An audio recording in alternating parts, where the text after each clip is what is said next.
Is this thing on? Are you ready, Matt? You're listening to Box Office Bingers with Matt Diaz and Ernesto Santos. Good evening, folks. We have a wonderful evening's entertainment lined up for you. We know each other. He's a friend from work. Box Office Bingers. And the only way that I know how to do it is to find you a bloody good dump. He's my friend. I don't have friends. I got family. I can do this all day.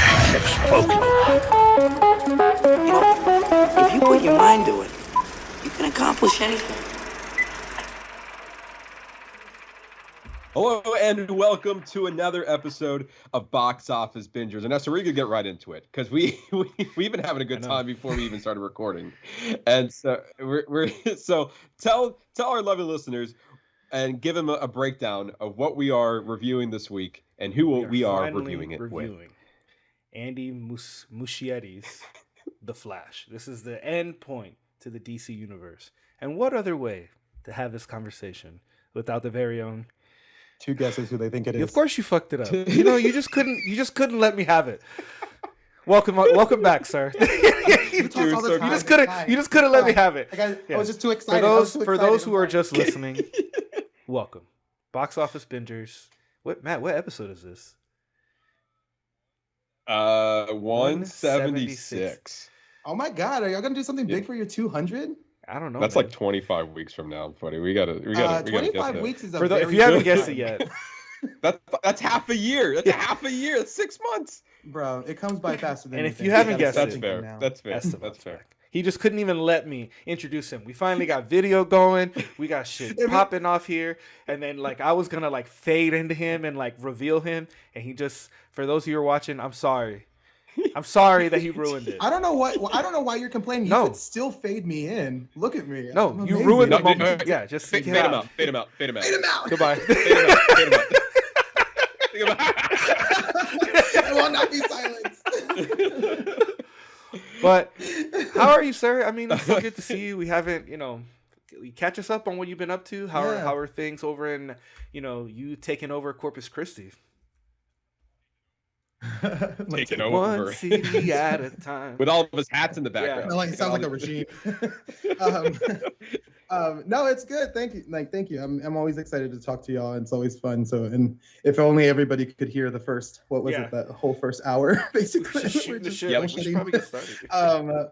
But yeah, I'm always excited to see y'all, and I'm always excited to talk to y'all. So, but things are going good.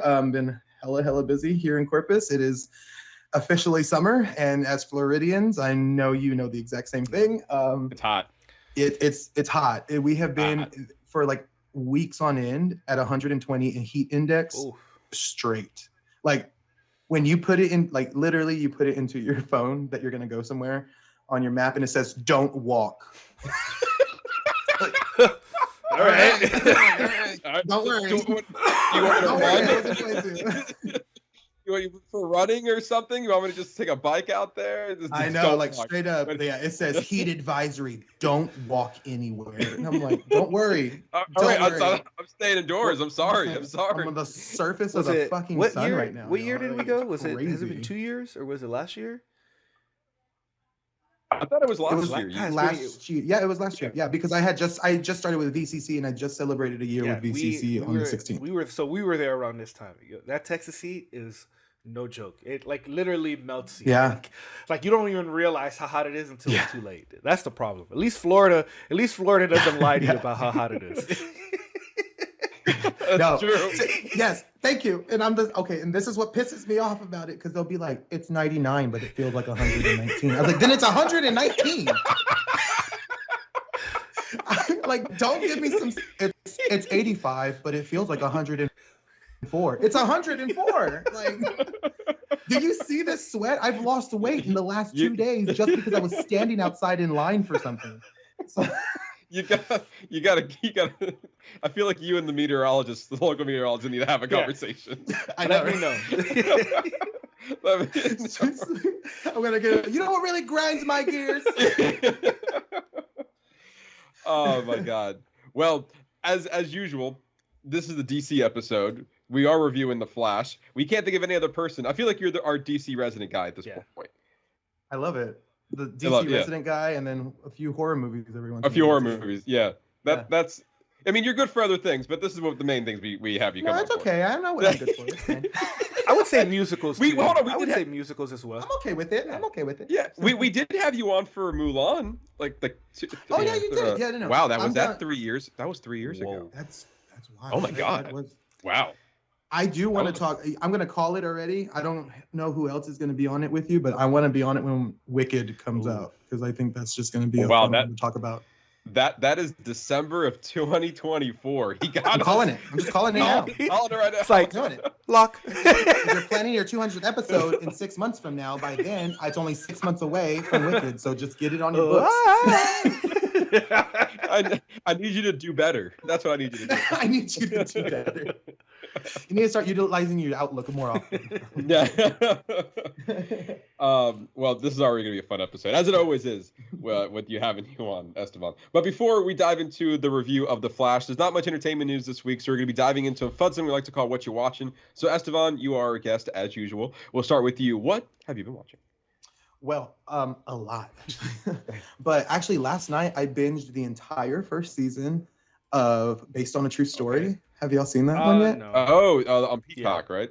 Yeah, on Peacock with what's his face? Kelly Cuoco. Messina. Chris Messina. Chris Messina. And Kaylee Cuoco. It was, dude, I had such a good time with that show.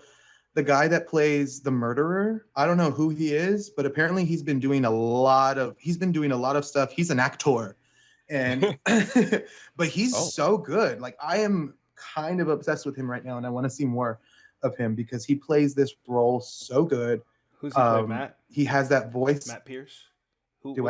Yeah, that one. Matt Pierce. But he's so great. So literally it's 8 episodes. I got home last night from a conference and Lucy was like, "Hey, do you want to watch this show I was watching?" I was like, "Yeah, sure." Tom Bateman, that's what it was. And I was like, "That's cool." And after the first episode, I was like, the next one. Keep going. And then next thing you know, it's 1 a.m. and I binged the entire first season. Oh, so he was in 13 Lives. Highly suggest that one. That one is great. Absolutely love it. And it's about a podcast. Oh, that's right. and about a murder and real murders and that are happening, and how Kaylee Cuoco's character and Chris Messina's character kind of are like, they're really struggling. He used to be a tennis player, blew out his knee. He was supposed to be the next Roger Federer. She's, into real estate. She can't sell this giant mansion because she's just trying to get that break in.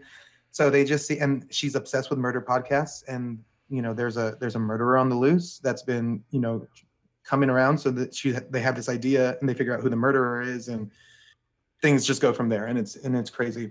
But it's a lot of fun. Is this similar to like Only Murders in the Building, or is it vastly different from that? No, it's vastly different. I'm gonna say it's vastly different. Okay. Only Murders in the Building has a lot more. I feel like there's a lot more meat and potatoes in that one, in the sense of like seriousness and like and that kind of stuff. This one is very serious too, but also at the same time it's very lighthearted. They're only half hour episodes, so it's not too bad. But yeah, that one. I've been watching. HBO Sundays are my jam. Just HBO doesn't do no wrong. Like every once in a while, something's kind of nah. But for the most part, HBO is chef's kiss. You call it HBO Sundays? Yeah, HBO Sundays. Okay, so what are you watching on Sundays? So because all the good shit comes out on Sundays. White Lotus would release on Sundays. Yeah, you know what I mean? I got you. Yeah. So HBO Sundays. Actually, what did we used to call our Sundays, Ernesto? Epic movie, or is it Epic movie marathon? Yeah. Epic movie Sundays. Epic, yeah. 3 movies. One was always amazing. One was kind of all right, and one just made me miss or fall asleep. So,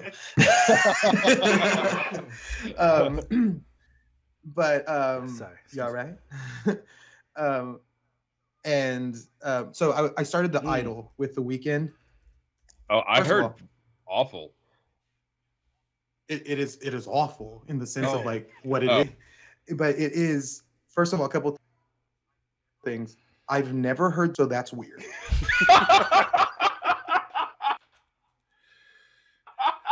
No. Yeah. So the Weeknd's never spoken a word, or at least talking in this show, and I'm like,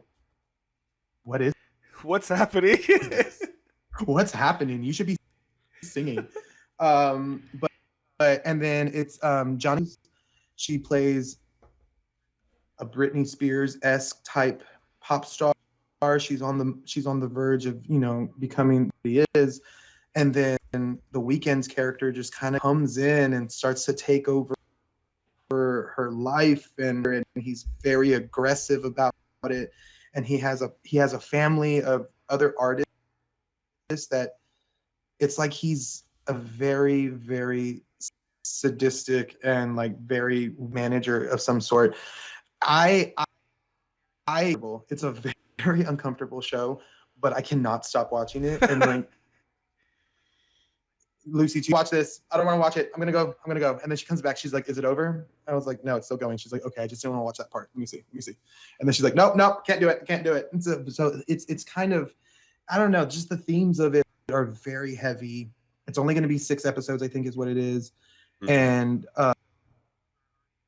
so we're already, I think, in episode 4 or 5 coming up soon. So and then prior to that, we were watching obviously all the White Lotus, which is amazing. Well, and then hold on, sorry, I want to go back to The Idol. So this is from the creators of Euphoria, correct? Correct. Now think Euphoria, and think of all the heavy shit in Euphoria, and there's no jokes in between. So you're just like in it. It's like a really bad acid trip. You're just Interesting. I'm not sure. So it's very heavy, and it's yeah, kind of like in a sense like of how he treats her and how he wants her to like make her music better. So he's very aggressive with her, and he brings up her old bit, and then he makes her make music off of her old trauma. And it's just it's a heavy one. It's a heavy one. So I was kind of like, So that one, yeah, if you're gonna watch that one, you need to be in the mood for that. Yeah, because I have seen people like really like just trash it, maybe because of the heavy subject material. Maybe people aren't ready for it. Opposite reaction people were giving to Euphoria than The Idol. Because I think it is just Euphoria and all its heavy aspects of Euphoria, but then the entire episode with no levity. Yeah, you're just like, yeah. Interesting. Okay. I watched. I don't know if anybody's a Bridgerton person, but I watched Queen Charlotte. It was beautiful.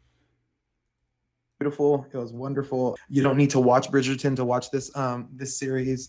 It was a spin-off from the Bridgerton aspects, and it's talking about the Queen and the King and how they met, and then the struggles of what he's dealing with, and why he's kind of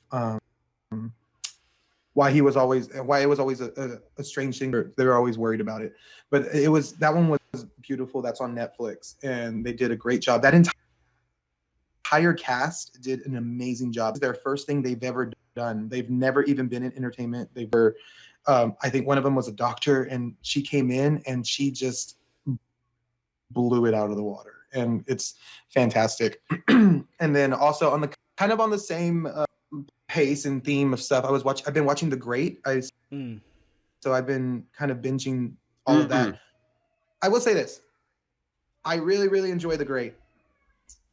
I stopped watching it after she took over the kingdom. It's just like the same shit now. So I'm like, oh, okay. All right, you could have ended there. Yeah. But Elle Fanning, bruh, when did Elle Fanning? Yeah, great. So Megan and I, we loved the whole first season of The Great. We saw the whole first season, and then we got about the first 4 episodes of the second season, and then she wasn't feeling it anymore, and then and then she kind of after that. And I know they're like in season 3 right now. 4 actually. 4? I think so, right? No. I think you're wrong. They're Let's three look seasons. Down. All Three right. seasons. 3 Okay, seasons. I was like, wait a minute, hold up. No way. All right. Okay. Okay, Matthew, you're right. You get one. Okay, Matu. God. But yeah. And then okay. I don't know if y'all have seen this, but Ernesto knows because we're huge DVD special features. I love special features. Mm-hmm. So I love when a good Warner Brothers is celebrating 100 years. So they released a 4-part documentary series about the history of 100 years of Warner Brothers. Absolutely fascinating. There are so many different projects that I did not realize were Warner Brother property, and the vast library that they have in like media empire that they have. And I was like, so it's very surprising. It was very eye-opening, but it was very. There's, I think they said it best. It might have been George Clooney too. On it, he was saying, Warner Brothers was where you would go to if you wanted to like do real shit. Like that's where you wanted to go to tell stories, and they were the first storytellers, like in reality, because nobody wanted to do The Color Purple. Nobody did The Color. Like everybody said no. Warner Brothers was like, do it. Doing West Side Story, nobody was going to do West Side Story, and they were like, do it, absolutely. And then John Chu does an interview with Asians and In the Heights, and he goes that they were talking about it. They're like, just do it, like it's completely fine. And he's like, are you sure, or do you think people are ready for this? No, but who cares? This company was made. This company was made off of immigrants, so we should be telling stories. And I was like, boom, love that. More respect for Warner Brothers. And what's his name? The one that directed Selena. But they were talking about Selena. And after she had passed away, they were like, we want to do a film. And he pitched it to a whole bunch of different studios, and everybody. It's more of a Lifetime movie. Like, so maybe just take it there, do that. And went to Warner Brothers and said, well, why do you want to do this? And he goes, I was walking around in Corpus Christi. I was walking around down Texas and talking to, these Chicanas, and they were all wearing Selena shirts and all this other stuff. They're like, why do you love her so much? Like, why does everybody love her down here? And that he goes, I got the same answer from everybody. He goes, they all looked at me and they go, because she looks like us. And we love that. And I'm like, dude, I have always and I always talk about that. I'm like, representation matters, but never realized how much I wanted to see myself in other things as well. Hence In the Heights, why I think it's just absolutely beautiful. So, but that was kind of the same thing with Selena. And then Warner Brothers said, not even a question, go for it.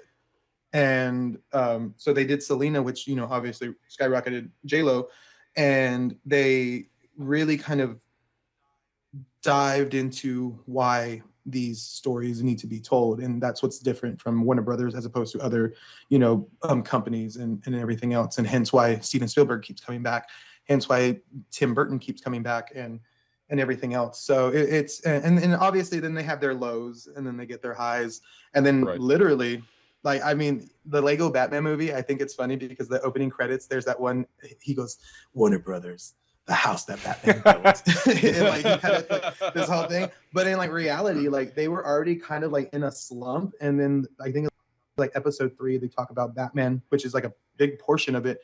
And they were just this was insane.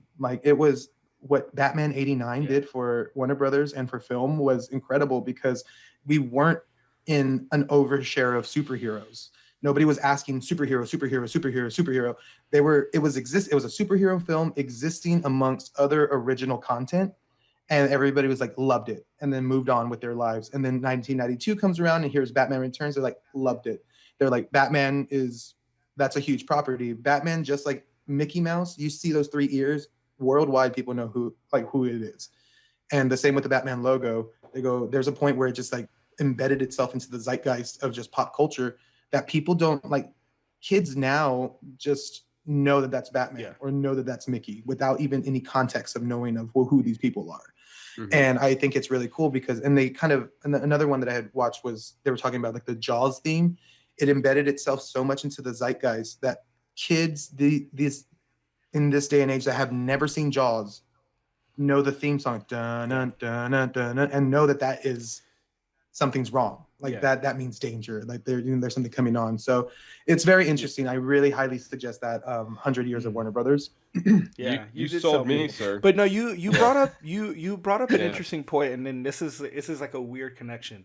I like how kids are growing up with things and they're being introduced to things and they don't even know what they're being introduced to.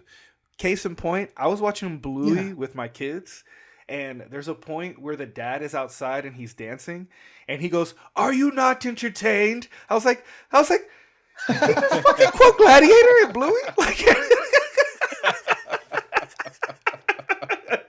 Damn right he did. but like that's so cool, right? Because like, I mean, if you think back on it, like when we were watching films too, like nobody was embedding that kind of stuff into our mindsets really, because I guess because it was all original content coming up with the things that were going to embed themselves into society and pop culture. So we didn't really have those little things that like. I just thought that was so funny. Like it literally made me go, "Huh? Yeah, look at you, Bluey. This is a show for a toddler." Respect, Bluey.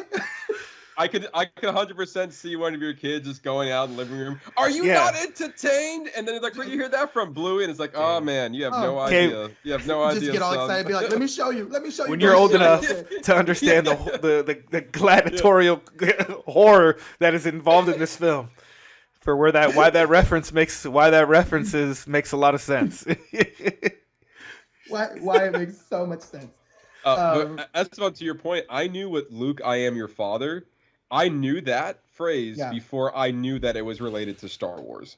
Like, I knew that for some reason, Darth Vader was Luke's father, but I never made the connection until I got older. I was like, oh, that's a Star Wars thing. You're just saying it for no reason, and then it's a Star Wars thing. So yeah. I find nostalgia and I find the zeitgeist of pop culture just so fascinating, because it's like, how does that happen to us? Like, so it's really cool. But also one other show, everything I've been watching has been on HBO or Max. I'm sorry. It's Max. It's Max. Right. You gotta learn the new terminology. I know the whole jargon now. The other two, have y'all seen that show? It's a comedy, right? It's a comedy. Yeah. Their brother, their youngest brother is basically a Justin Bieber, and he becomes an international pop star. That's literally overnight. And their mom is Molly Shannon. And in the first episode, you're like, oh my God, she's going to be a very intense momager. And her character is not that. I actually very much love her character and the way that this family kind of like embeds into the entertainment industry very quickly. His manager's name, it's like kind of a play off of Scooter and Taylor Swift stuff, because his name is Streeter. And, but that is brilliant writing. And it is like, I mean, I started watching it because I kept seeing ads pop up for it. So I was like, cool. I'll do that. And then there was how many seasons are there? I'm on it right now. 3, I think. 3? Is there 3? Okay. Yeah, there's 3 seasons, and the current season is the newest season. So they're releasing new episodes weekly. But the first 2 seasons and all of 3 at the moment are just brilliant. They're hilarious. They're very like they pull at the heartstrings too, because there's some serious stuff in it. But it's so great, and I absolutely adore this entire series. I think it's so good. It's so funny, and it's cool to see. And then the 2 older siblings, he's been trying to get into the movie industry for years, and then the sister is becoming part of his management team, and kind of like falling in line with what else comes with entertainment and what comes with fame and fortune, and how pop singers don't really need to sing after they become super credible and super popular. They're like, great, he can be a pop singer that never sings again. And Wanda Sykes is in it. She's so good in this.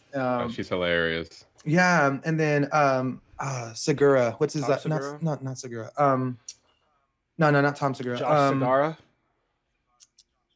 Segura. Josh Segura. He's in it as well too. Plays the boyfriend. I love Josh Segura because he pretty much plays the exact same character in everything he does. He's the puppy dog, and he's just so lovable and so supporting and so like supportive of everybody in this series.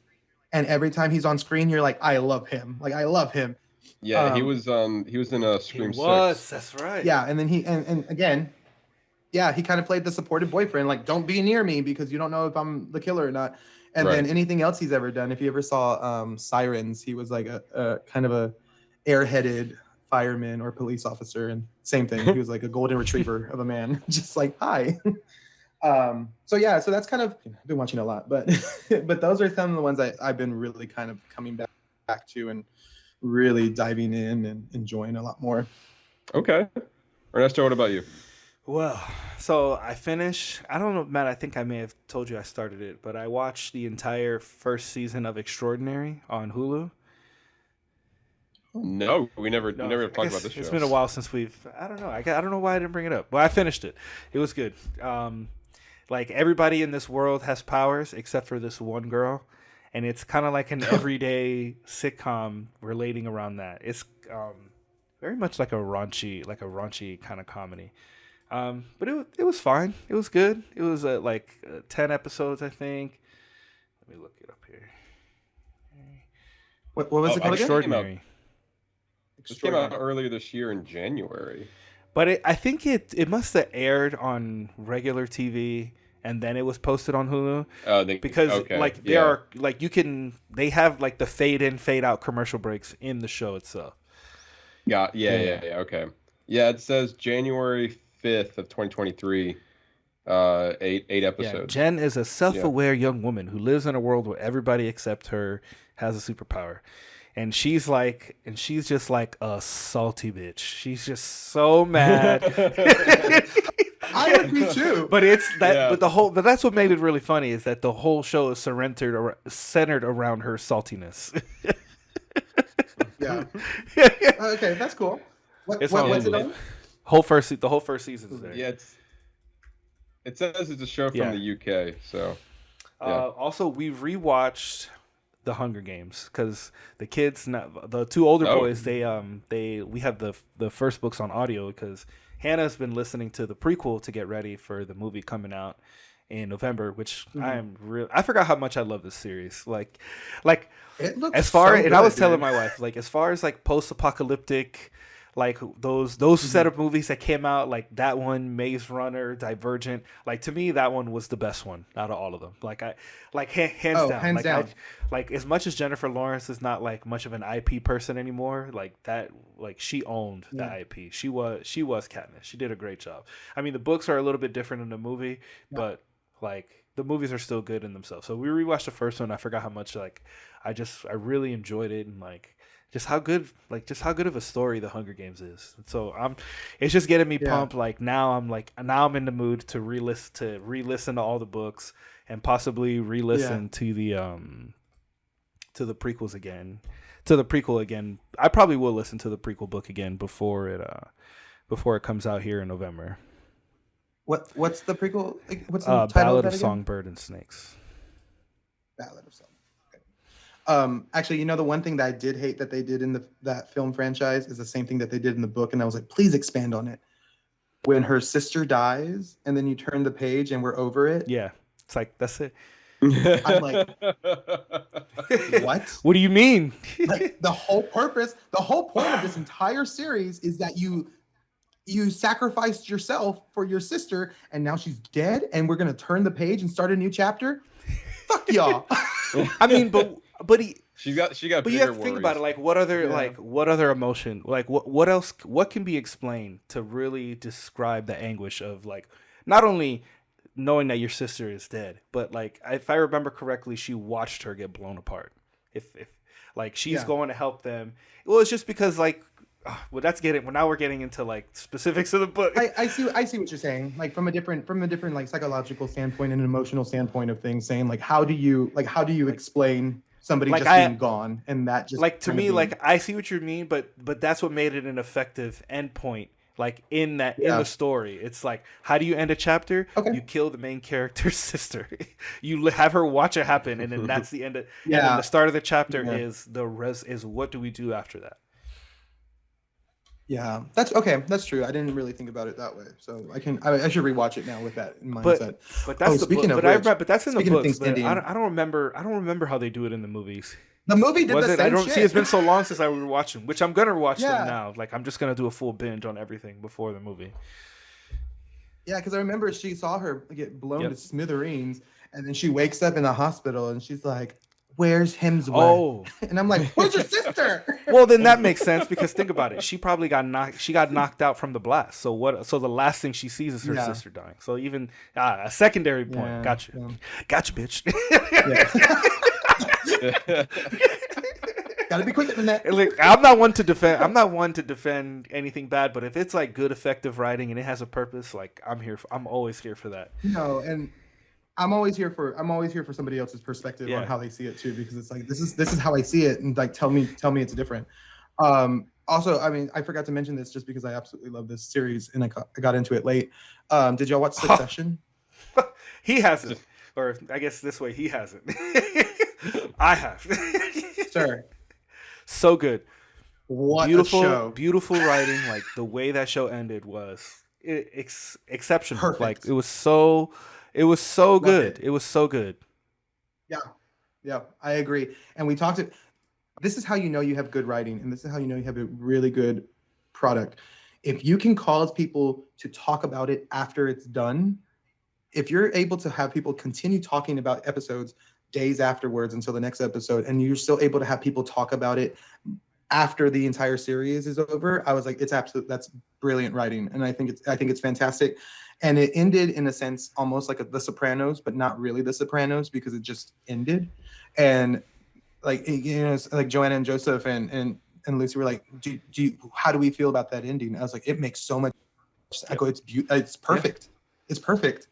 I was like, because that's it. What else do you expect? The name of the show is Succession. Yeah, that was the show's goal, to show you what the succession was going to look like, and just like you go through this whole series thinking it's going to be one way. And I think what's good about the ending is that even if you know the ending, it still warrants a great rewatch, because then you can see the seeds from the beginning on how they got to that point. Yeah, it's not to see like how they naturally got there. But I felt like I was there for it.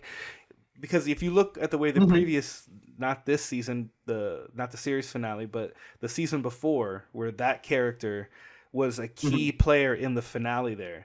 Like, to me, that was like the ultimate setup. And plus the fallout between that person and one of the other siblings. I'm trying to be very vague because it's still relatively new. But I think like those two connected things, just those two alone, not even, and then the season before, the whole scene of them together on the yacht when they're sitting on the beach and they're talking it out, like that is just gut wrenching. Like, just to have that person say those things to you. And even furthermore, when they have a very similar scene on the rooftop towards the end of the series, in the kitchen, or in the kitchen. Just great writing, beautiful setup. Do you ever watch any of the behind the scenes? Absolutely. That's what I mean. Too. Like, even knowing the ending, like I would still go back and 100% rewatch the entire series. Yeah, absolutely, hands down. If just because I love Succession so much, I dove deeper into a lot of other things because I'm like, y'all are rich. Why the fuck y'all dressing this way? Like, y'all look. And I was like, but is that a character choice, or is that like, you know? So I was looking into it. It's called quiet fashion. They're so rich. They don't need logos. They don't need any of this bullshit. It's all so they have all of the things that they're wearing, and like looking up like the shirt that Rory Culkin, the character, was wearing in one of them. It was a T-shirt. The only time we ever see him in a T-shirt. That T-shirt's like $5,000, but there's like no logos on it. There's nothing on that end. And then also the opening credit. The music, and it's like, why do we feel like we've heard this before? Because Lucy has always said, she was like, it sounds like The Apprentice. I was like, no, it doesn't. And she's like, no, the British version. I was like, oh, okay. But we were talking about it, and I looked back on a downbeat when most things start at an upbeat. So then you're like excited, and you're gonna be like, this is gonna be amazing. It starts on a downbeat, and then doesn't really come back up until of the theme song. And it makes people feel uncomfortable and feel almost like they're not worthy of being able to watch this because it's only supposed to be for high class type stuff. So it's the psychology that they did a lot of things on is very, very very impressive, and I think highly of that. I think highly of that show. Wow, I didn't even know that. Like, but I know that. Have you ever watched any of the behind the scenes stuff like after the episode? Oh yeah, definitely all the time. I think the one of my favorites is probably how they shot the in the final season the church episode. Not knowing if you don't know what the church episode is, like just the amount of like technical like breakdown. Like, I'm trying to think of the technical mastery it took to achieve that with just 2 cameras was it like phenomenal. Matt, you really are missing out. Like. It sounds like I am. I'm just here chilling right now. It's like I'm gonna go back to it. I'm gonna go to a 2-shot of just me and Steph, so we can keep talking. You can just go sit in the corner. Like, go. Like, you know, I'm gonna go use the bathroom right now. What? That is aggressive. I'm so disappointed in both of you. I have made multiple movie quotes today, and y'all are all like, Mean Girls. You can go shave your back now. Yeah, sir. How long? You acting like? Do I watch Mean Girls on replay? Isn't this box office bingers? What is this? What am I on right now? I'm sorry. Are we called the box office encyclopedias? Are we supposed to know every line from every single movie ever made? Do you see it? No, but you know movies. I'm sorry. What is our tagline? When I think of Mean Girls, I don't. Yes, think of there's so quotes. many other that you could have went with, and you would. Yeah, yes, thank you. I would have seen that one. Exactly. I would have got. You would have said that. I knew what you were talking about. On Wednesdays we wear pink. I got you on that one. The shaving scene. back. Oh, sorry. He's like, would you like someone to butter your muffin? And he's like, no. And she's like, no, thank you. She's like, do you want to sleep with him? She's like, no, thank you. She's like, good, Jason. You can go shave your back now. Steph, how many times have you seen that movie? You know what? Just for you. How many times have you seen Mean Girls? Not a lot. I mean, probably as amount as it's so quotable. It's part of our zeitgeist of what we were just talking about. Like, it's not a judgment question. It's just, I mean, I don't sit here and quote. You know how many times I've watched Back to the Future? More times than I can count. Okay, I'm just. You don't have to feel all judged. I didn't think you were getting mad at me. Why are you so? I think right I don't know, Steph. I feel like you are. Are you okay? Right? You feel like I'm defensive? Oh, it might just because I had a whole thing of coffee. Yeah. Sitting here quoting me and getting mad at us for not knowing, but I'm getting defensive. It's like I'm so fucking ready. See, that I remember from Family Guy. See that you know that I know you know that. So I'm gonna move. But yeah, anyway, Succession is a show I will get to eventually, as I say every episode. Today, not today, not tomorrow. Today. At least season 1. At least the first episode. Jesus. Just get past the credits, and if you're not done, if you're not in it by then you can turn it off. Yeah. Oh, that's what I was going to introduce you to. I'm sorry. We're still talking about Succession, but the ending, sir, because like just the parallels of how who took over. That ending shot. The handout. I love and that ending shot of being like, you have no choice now. You're now me. Yeah. So do you want this to work? But it's such a submission of like it was actually so well done and like so much said in just that one simple motion. It's like bend the knee. Like that's how it felt like. And then just the soft and quiet submission. Like the placement of the hand, like how slow and paced it was, like it so much was said in just those 10-15 seconds. Absolutely. So beautiful. I agree. Absolutely. Oh God, I love it. Let's just talk about Succession. Let's just do a whole rewatch. Like you really could. There's so much to break down. Like it's definitely a show. Like I mean, the election episode. I mean, there's so much can be said about that. Oh my God, I wanted to talk to you about that too. We'll have to talk about that later because obviously Matt's fucking around like you don't know shit what the fuck we're talking about.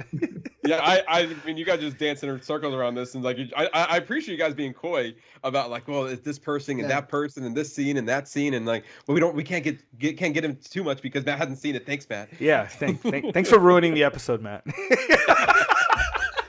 The entire episode is trash. The entire episode is ruined. Somebody's gonna be like, wait, what?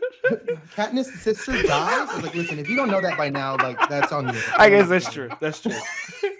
All right. So what else TV wise I've been watching is we have been watching Yellowstone. Like that we are stuck. We are halfway through season 3. Like we are pounding through this show. It's so good. Kevin Costner, probably one of his best performances I've ever seen. Like he's just he was made to be this person. Like, so even though season 5 he's gonna be done, and because there's a whole, he wants to move on to do other projects. He wants to write and direct his movies, his cowboy movies that he's working on.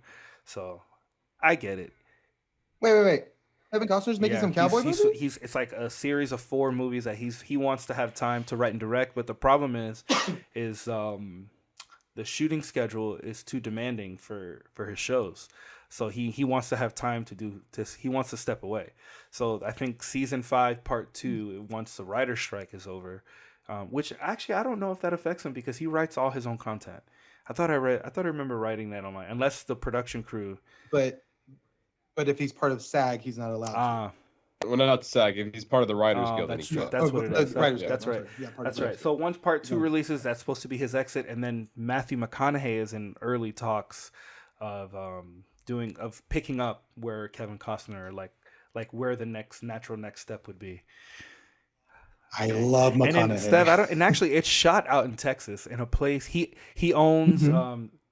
Triple King Ranch 666 or what I think it's called. Like I forgot how many acres it is, but that's what makes it so appetizing. Over 800,000 acres. Wild. Like 2 homes. Is that part of the Corpus Christi touring? Yeah, I mean they're in Kingsville, and actually that's what I was going to tell you, sir. Next time y'all come down, I would love to take you on a tour of King Ranch. Especially now that we've watched the show. Yeah, and you would love it because actual cowboys still live there. Like they live there for free, and they all get housing. They have a school on the ranch, so there's their community is so close and tight knit because they get to live there for free because they're also cowboys. So if something goes wrong in the middle of the night, they just have to get up and go. And they're legit cowboys. And so it's so cool. John Deere actually uses King Ranch because the amount of land that King Ranch is, John Deere takes their newest equipment and will take it to King Ranch because it's a no-fly zone. It's super private. And so they go test it out, and the King Ranch is like, yeah, go crazy. So if it works, fantastic. They have a brand new thing. If it's a piece of shit, nobody knows because nobody ever saw it. So you would love it. It's like a cowboy. I mean, it's a cowboy show. It's supposed to be based in Montana, but it obviously shot in his property in Texas. The writing is really well done. It's exciting. It was pitched as it's like the Godfather of the cowboy world. Like he's trying to keep control, and people are trying to take over. But it just, and you know what, we've been meaning to, and I just haven't fully watched all of it. But what I have seen, it's very good, very, very good. All right, so now I'm going to talk about.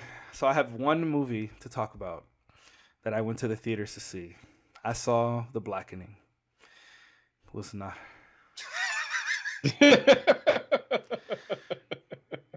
Okay, do tell me. I'm actually very because when I saw the trailer, I was like, this actually looks really funny. Like this looks like it has like potential, like scary movie potential. Like that's kind of where I was at with it, and it's just it wasn't there. It was just a lot of cheap jokes, like the one of the parts from the trailer is like, well, you voted for Trump, and then it became like a series of like Trump jokes, and I was like, which is, I mean, it's fine, but I don't know. To me, that's like, well, then these jokes aren't gonna last. Like in 15 years, nobody's gonna give a fuck about this joke. They're period pieces, and I mean that's what a lot of that slapstick comedy that we loved back in the day is period pieces because we'll understand the jokes. Nobody understands the Hillary or the Clinton or any of the other jokes that are on there. That's fair. And it's very strange, and they use terms that aren't really on brand anymore. I think 21 Jump Street did a really good job. They have a few of those period piece jokes in there, but for the most part, that's just hilarity and actually really good comedy writing. So I think that one stands up a little bit more, but I agree with you. I will say this. I think after the Scream movie, nobody has really been able to do that kind of slapstick and kind of making fun of its own self. that American Pie and everything. So because I feel like it's had its moment in the sun. You know what I mean? But I feel like we are films. and I was talking to Matt about this. I feel like we are getting a resurgence of like R-rated comedies. Because we're getting Strays with Will Ferrell and Jamie Foxx. Like Matt thinks it looks dumb, but I think it looks hilarious. And then you got No Hard Feelings with Jennifer Lawrence, which I think looks fucking hilarious, which he also thinks is dumb. I think it looks hilarious too. Yeah, the trailer. It has potential. Come on, the trailer when he's puking in the toilet and he sucks her in the throat. I die every time I see it in the trailer. Come on, that shit is funny. It is hilarious. I know. I'm excited. What's the other one? And then Girls Trip, the Asian one. Matt, why are you so mad? What's going on? Why do you hate comedy? Why do you hate laughter? Do you hate joy? Is that what it is? The Renfield to the comedy rated R with I didn't. Renfield with Nicolas Cage and Nicholas Hoult is also rated R comedy as well. To your point, Ernesto, that we're getting a lot of these rated R comedies. The vampire one. That is. I was not interested in that one. That one didn't really catch my interest at all. Really? But the thing about the blackening is that I think like the premise of it could start its own genre of a horror comedy or some kind of horror movie. Like a group of friends getting together and celebrating Juneteenth. Like very easily you can just insert redneck killer here. And it's like you could either be a horror comedy or you can be a horror movie. Like I could see a whole branch of movies just off that one premise alone. Because to me, that was like that was the draw of it. It's like, oh, these group of friends are getting together celebrating Juneteenth. But then comes this killer and what the turn was and who the bad guy was all right. It was very, I mean, it was clearly you can pretty much figure it out right away. But it was a little bit less than okay. Like I dozed off for like maybe 10 minutes somewhere in the middle. Like I was bored. Like I was just bored with the movie, and like the jokes weren't just that funny. There were like a couple of funny parts, and half of them were in the trailer. So. That's kind of always a bummer. Yeah. Yeah. And I watched Little Mermaid. That was beautiful. Did you like the whole movie? How did you feel about Ariel at the end? Well, that's a shift. We went from the blackening horror comedy. It's like, oh yeah. I haven't watched. Yeah, this is all I've been watching. It's like, let me go into mine. It's like, oh wait, I forgot. Oh wait, I forgot another one. Yeah. Oh wait, I forgot another one. I know. Every time you say something, I'm like, oh, that reminded me. Because now I want to know because I liked it. We liked it. At least collectively. Like I think we liked it, but there were. I had issues with a few things, and I just felt like it was meant for a younger audience. Well, but there's a difference. There's most definitely a difference. Yeah, there is a yes. Okay. I think I really, really enjoyed it. I at no point felt like, I don't know, like I don't felt like, you know how everybody was up in arms about, you know, they're choosing Halle Bailey. That was not even a concern for me. Like, which was never a concern. Yeah, which was never a concern, but also at the same time, such a good actress in the sense where I'm like not even thinking about Halle Bailey in any sense because it was just Ariel, and I was like, that's Ariel, and like Melissa McCarthy being Ursula, I was like, that's Ursula. Yeah. And I think that the casting was very diverse and also very kind of like surprising because I wasn't thinking Javier Bardem for Triton ever, and then I saw it, and neither was he. But then at the same time, like it like works. He just pops up out of the water like this. It looks like one of those Zoom filters where it's just the water.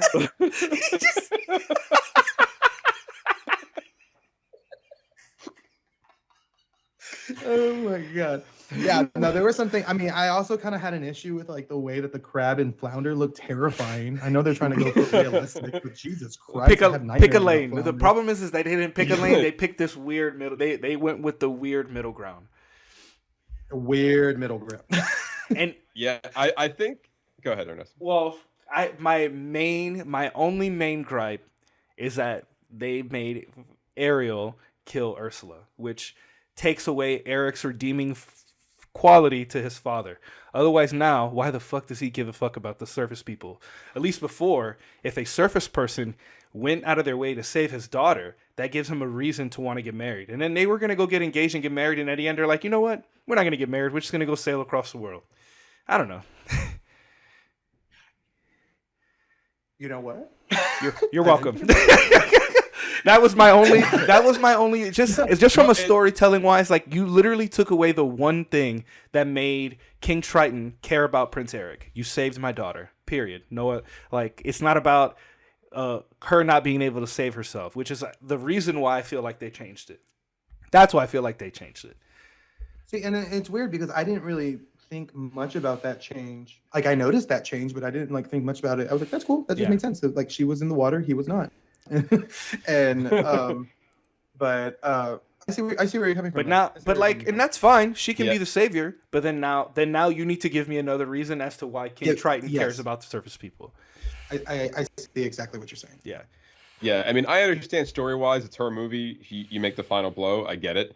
But yeah, it's funny because I thought it was the better rendition of the Disney live-action remake so far. Like, I thought it was a better entry into that. But at the end of the day, nothing blew me away about it. But with the exception of the performance by Halle Berry. Bailey. Halle Bailey, sorry. Yeah. Yes, and Melissa McCarthy. Yeah. And Daveed Diggs as Sebastian, he was great. Yeah. I loved him. And her rendition. And I love Awkwafina as Scuttle. I think it was okay. We can not that song.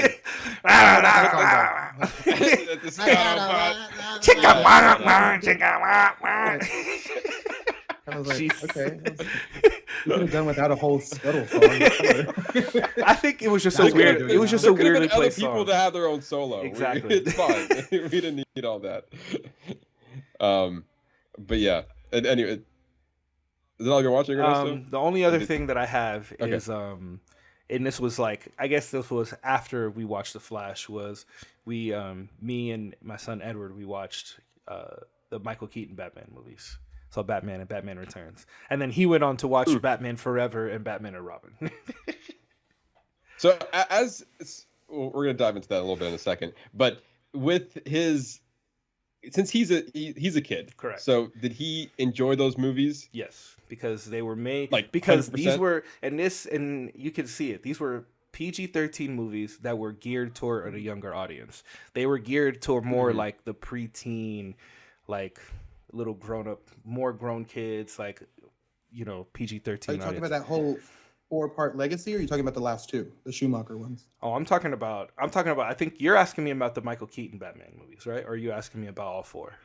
I'm asking about all 4. I'm asking about that entire 4-part, anthology. Well, I only watched the first 2, so he watched the other 2. Like, he said he liked them. I mean, he enjoyed them. He enjoyed them for what they were, Mm-hmm. But I mean, they were fine. Okay. I mean, obviously, Batman, Robin, Arnold Schwarzenegger, everybody chill. I mean, I have. We'll talk about that. Yeah. All right, man. So that's. Yeah, other than that, that's all I got, because we can dive into the Batman stuff once we talk about the Flash. Yeah, exactly. And so, like, as part of my Whatcha Watchin, I also watched either for the first time or I just didn't remember. Goodbye, Estevan. And goodbye. I just see hats. Face all red and shit. Plugging something back in. All the blood rushing my head. Anyway, so yeah, I had watched these movies for the first time, or I just really didn't remember any of them. But I had went back and watched Forever and Batman and Robin.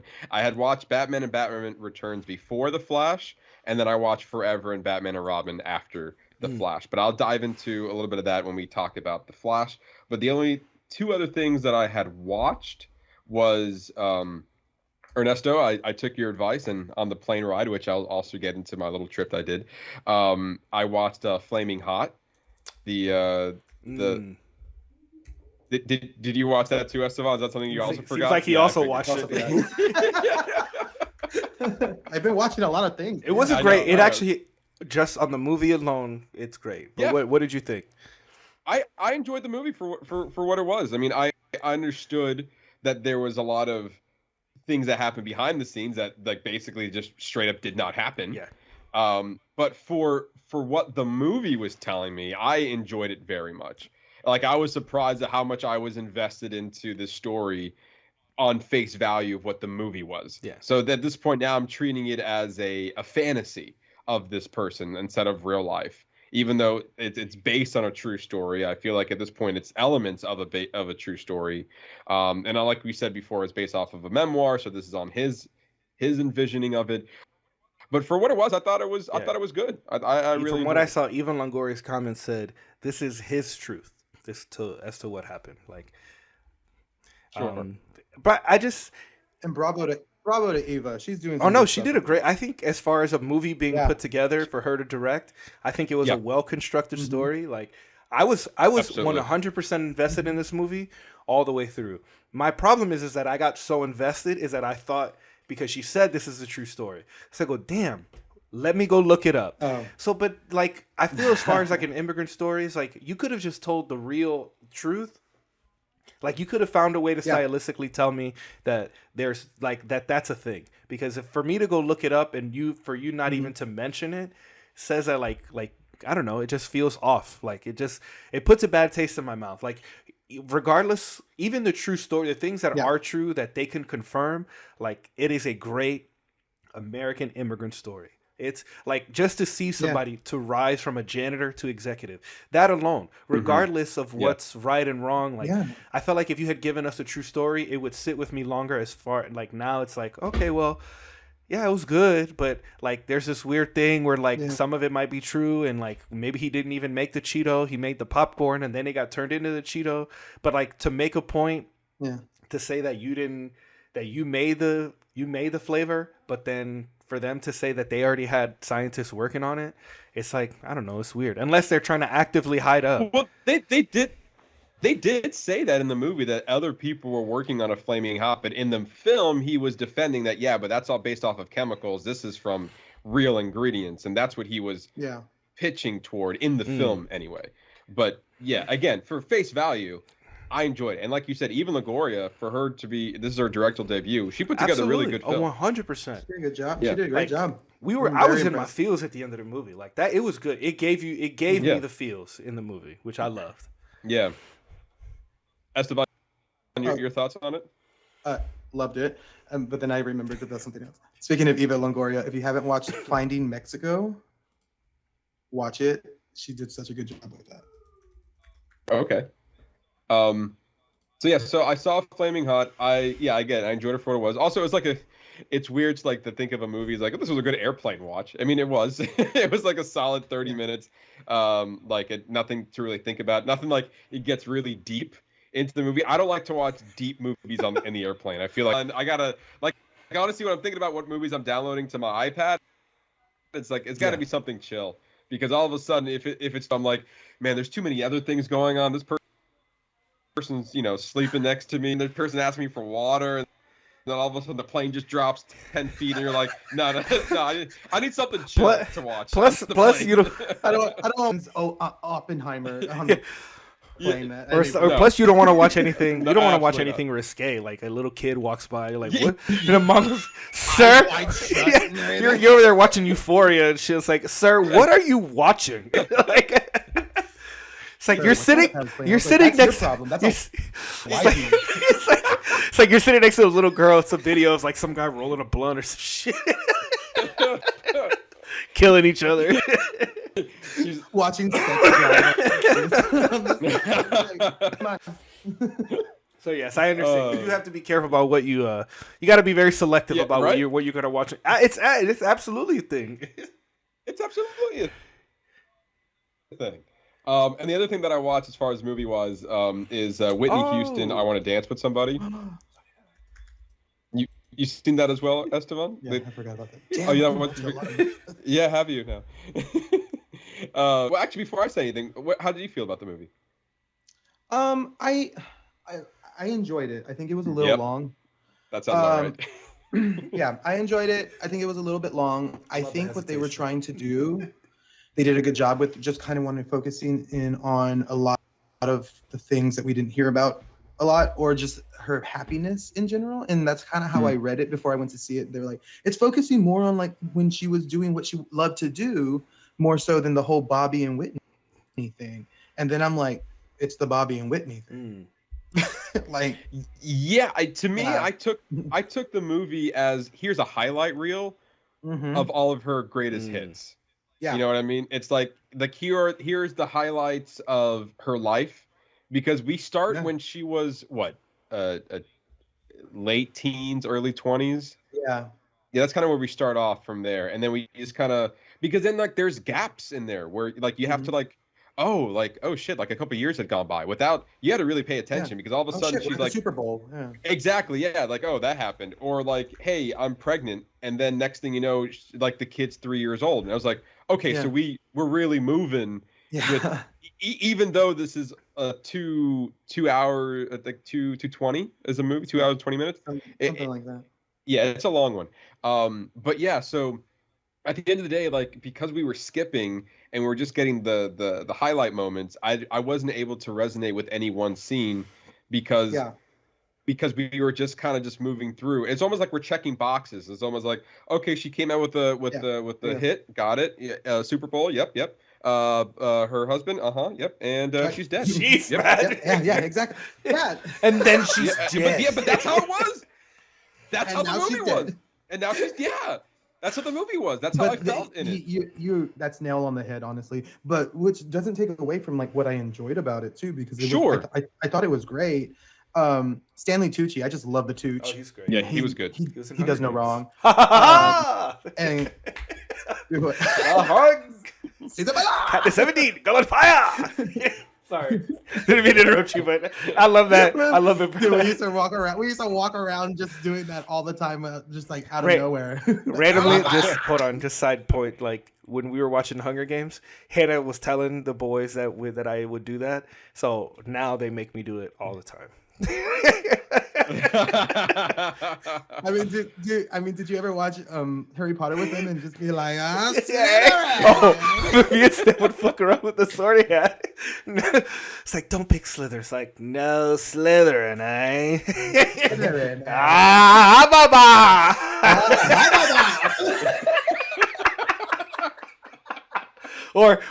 Or from movie 4, Harry, did you put your name into the goblet of fire?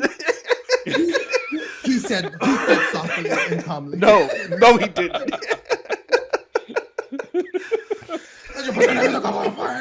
Harry's like, the one I see the most is.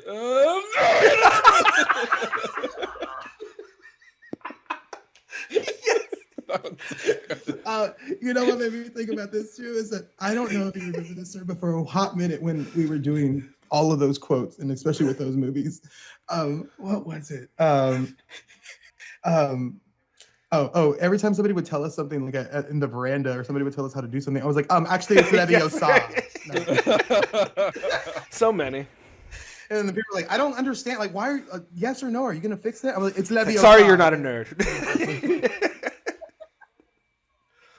Oh my God. Okay, man, you can continue now. We're done. Yeah. So, I'm so sorry. Yes, Whitney Houston. Yes, Whitney. I'm sorry, Steph. You were actually talking Stanley Tucci. I'm the one who stopped you. I'm so sorry. we have lost control. No, it's okay. It's okay. We're really back. Okay. I got lost for a second. I found my way back. It's fine. Okay. It's fine. Yes. Anyway, the movie. It was fine. It was fine. I thought it was a decent film.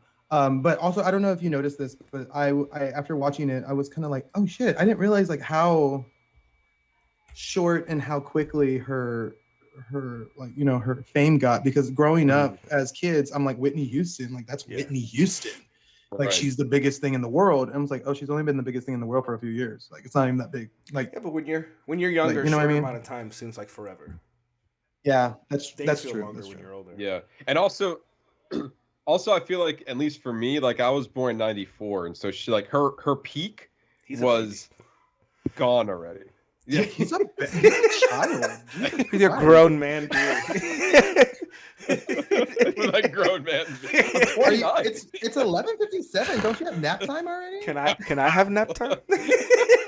Can I have? Is that for everybody? So for everybody, Limitation. so the peak of her career, I feel like it was gone by the time I was old enough to recognize who Whitney Houston was. And so a lot of the stuff I didn't know about her, and by watching this movie, I did for the most part. But yeah, I just feel like a lot of the stuff I kind of knew, like, yeah, these are these moments in her life that were big, and then, you know, and then that was it. Like it was very cookie cutter, and so therefore there was no room for emotion, and that's kind of how I felt about it. But it was fine. At the end of the day, it was fine. It's on Netflix if anyone's interested in watching, and also Flaming Hot. Again, it's on Hulu for anyone who's interested as well. And then after that, like I said, I watched Batman, Batman Returns, Batman Forever, and Batman and Robin. Kind of leading into our. Yeah, kind of leading into our. Well, I guess you want to start diving into that. Like all encompassing. Okay, sounds good. All right, so we're gonna be diving into our spoiler review of The Flash, the turning point in the DC universe, so to speak. And so, yeah. So before we dive into The Flash, let's talk about the 2/4 movies leading up to it. At least feels like it's somewhat necessary viewing. There's a 30-minute video that I saw on YouTube that's kind of like referencing pretty much everything you need to know about The Flash, because it's kind of all over the place. You have his introduction and, you know, very briefly in Batman v Superman, and then he was in Joss Whedon's Justice League, and then more importantly he was in Zack Snyder's Justice League. He also made a cameo in the Suicide Squad. Oh yeah. Well, not the Suicide Squad, but Suicide Squad. He made a brief cameo in there, like he apprehended Boomerang, and then there was a small bit for him in Peacemaker, and so he's kind of just been sprinkled about before we actually got to see him in his own full-fledged movie. Didn't he also make a cameo in Grant Gustin's The Flash? Yeah, he made it. Yes, you're right. That's where he got his name. That's right. I didn't know that. Yes. So like he's been around before The Flash was able to get his own movie, and then on top of that, there's other viewing that's needed for Michael Keaton's Batman because of his return, and so there's kind of a hodgepodge in there to make sure that you're kind of either prepared or at least have an understanding going into this movie. And so watching Batman and Batman Returns, more importantly, I thought they were both fine. How dare you? I wasn't. I know. I feel like we're diving. I know who I'm talking to. I will cut you. No, I'm just kidding. I'll only kill you. Here's. I will. Hold on. All right. Hold on. I mean, I know it's dated. Go ahead. Tell us your wrong opinion. It's fine. Go ahead. Yes, that's fine. I'm okay. It's definitely a product of its time, and I understand of its cultural importance it is to the superhero genre, as well as what it somewhat did for Warner Brothers and how huge it was. And also, when you have that movie to compare to 1966 Batman, huge difference than what it was. So I get all that.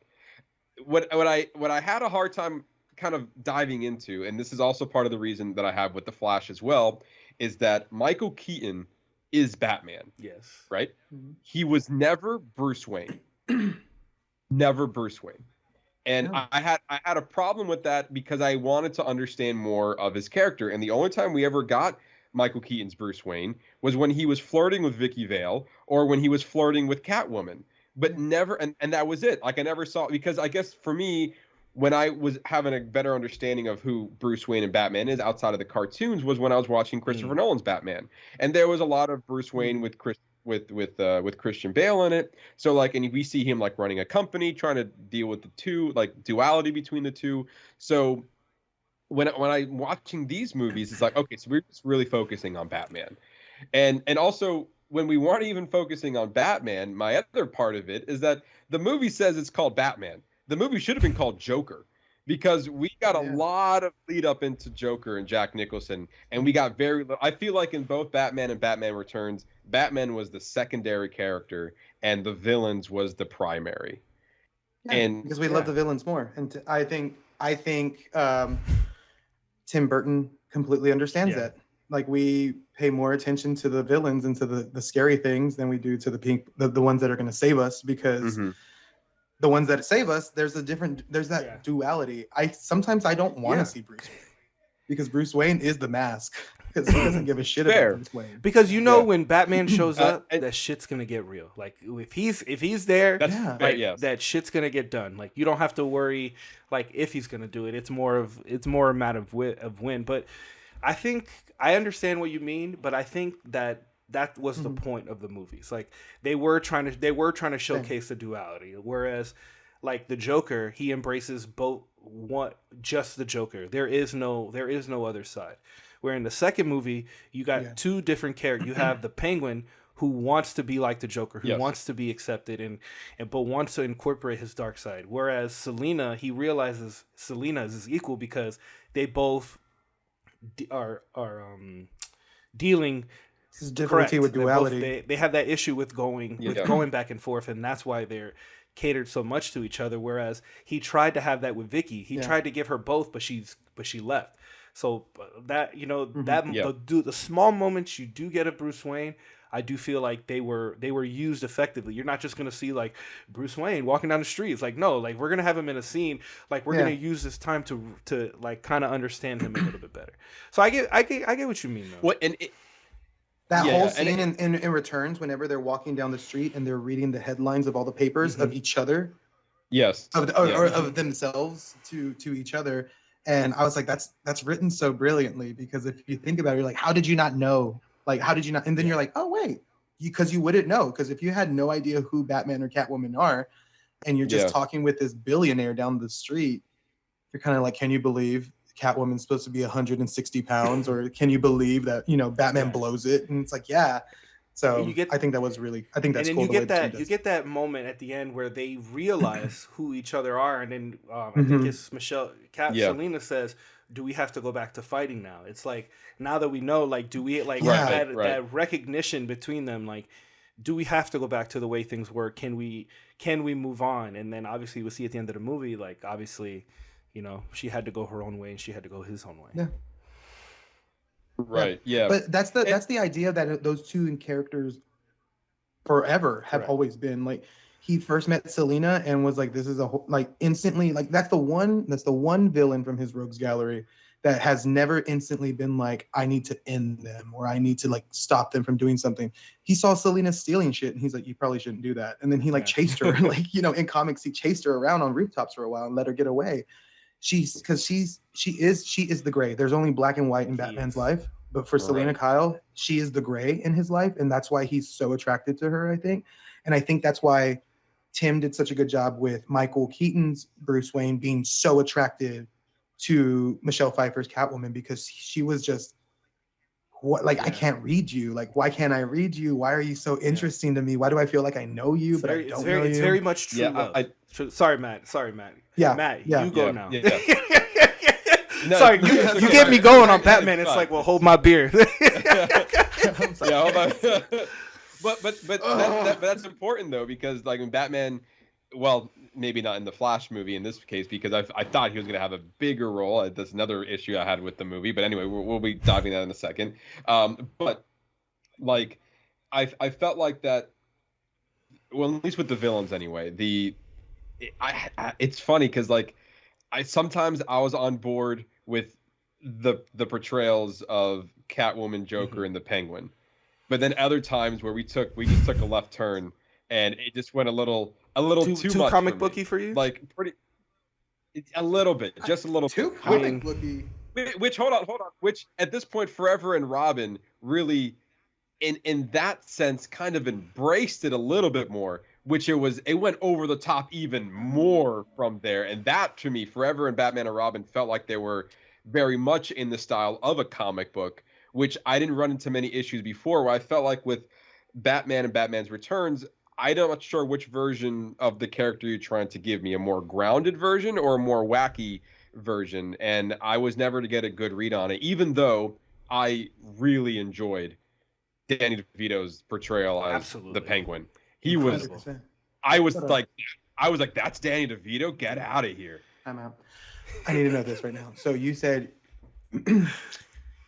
so you didn't like the villains? You don't like Jack Nicholson's Joker. You don't like Michelle Pfeiffer's Catwoman. I never said that. Oh yeah. No, I'm not saying not that you said that, but like that's not your like they just didn't do it for you. Like it wasn't. I felt it. They were toying a line here, which like sometimes I liked it and sometimes I didn't. Sometimes I thought the Joker was menacing. Sometimes I thought the Joker was wacky. Like it to me, it was.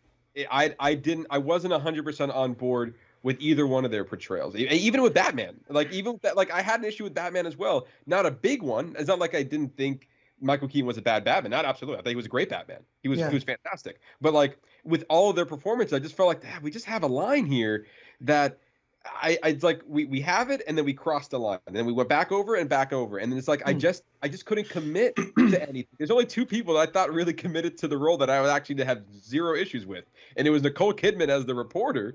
I was like, oh, I can get okay. She was fine, and then Alfred. I loved Alfred. He was fantastic. Oh, Michael Goff, bless his soul. God rest his soul. I loved him as Alfred. I loved him when he was like especially in Batman Returns where Michael Keaton and they're having him and Nicole Kidman was having like interaction. They both had to leave. No, I'm sorry. It was Michelle Pfeiffer. No, Returns I'm sorry. I'm thinking. Did you read a sonnet or a dirty limerick or something? And he's like, one has just sprung to mind. Yes. Yeah, I'm sorry. I'm thinking Nicole Kidman. I'm confusing the two. Nicole Kidman was in Batman Forever. Michelle Pfeiffer was in Returns. Yes. So, Michelle Pfeiffer, like Batman had to leave, and then he was talking to Alfred's like, yeah, come up with something, and he's like, yeah, one just came to mind. And then Michelle Pfeiffer is like, can you come up with something? And he's like, yeah, whatever. And so that was pretty funny. But yeah, it's like even like how Michelle Pfeiffer came to become Catwoman. It's like that's falls off the roof, or I'm sorry, she gets pushed off the roof. What? Sorry, she's pushed through a window. Christopher. Yeah, you're right. Christopher Walken. I had no idea was in this movie, and I was like, damn, boom. Let me tell you, you got to go on vacation. Yeah. I was like, wow, that was a portrayal. But anyway, yeah. There's only one thing that's gonna stop the Batman, and it's more cowbell.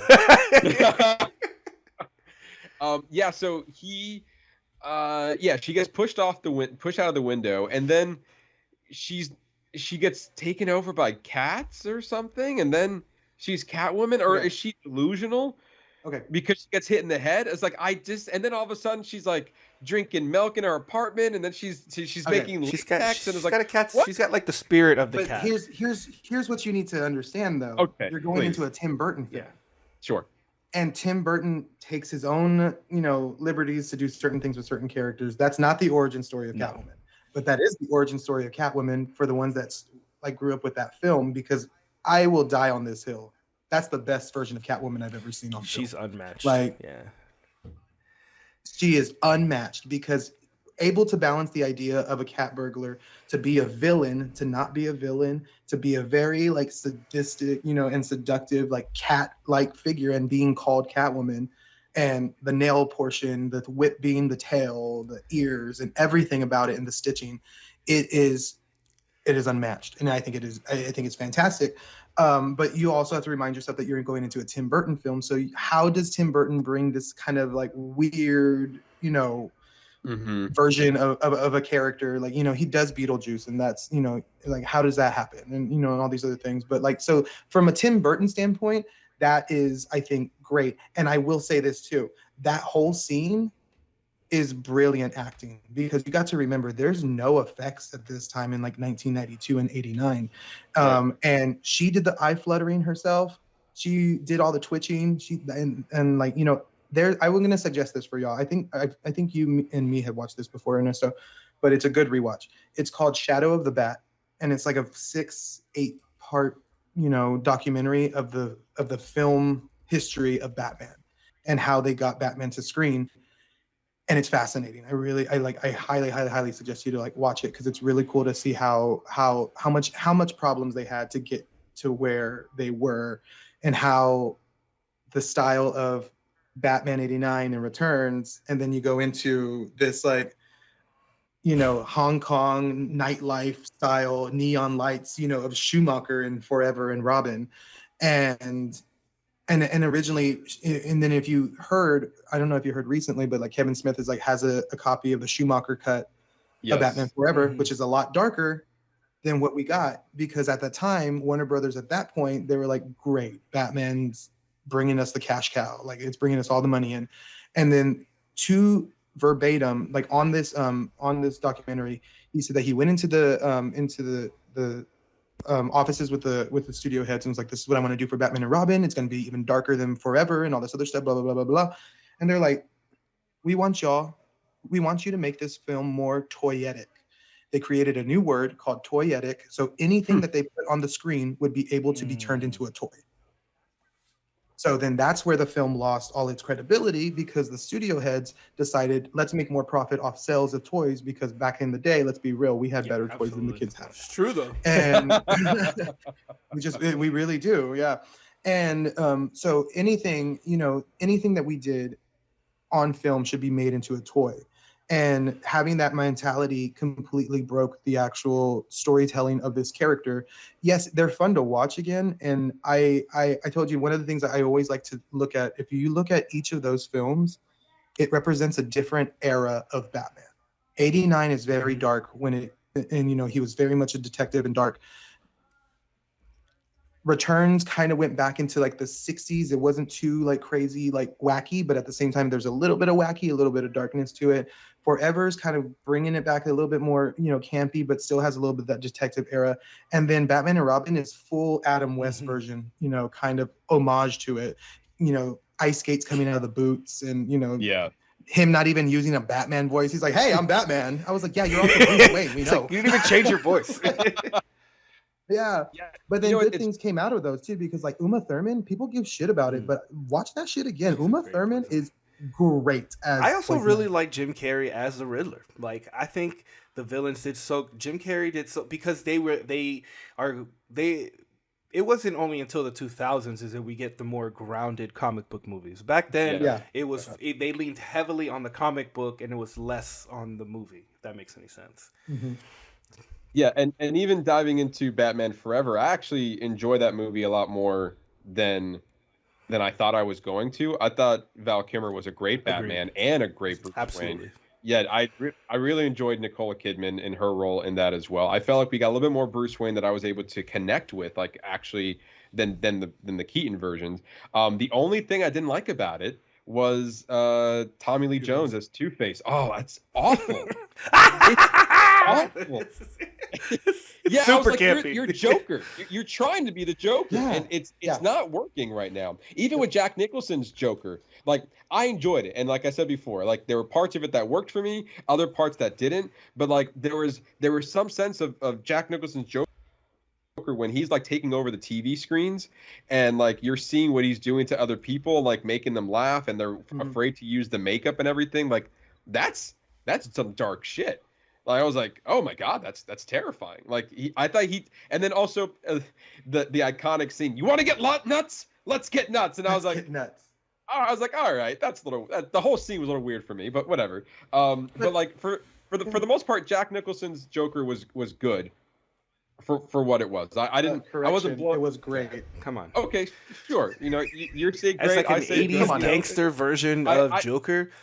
Like that's Thank like you. He's not Thank like you. it's That's he's exactly that what I was gonna that's say. his version of the enjoyed Joker. the Penguin Well, I mean, they're both. That was Danny DeVito. Well, I mean, come on. That's nobody has done a Penguin like that. Again, the same way that nobody has done Catwoman like that.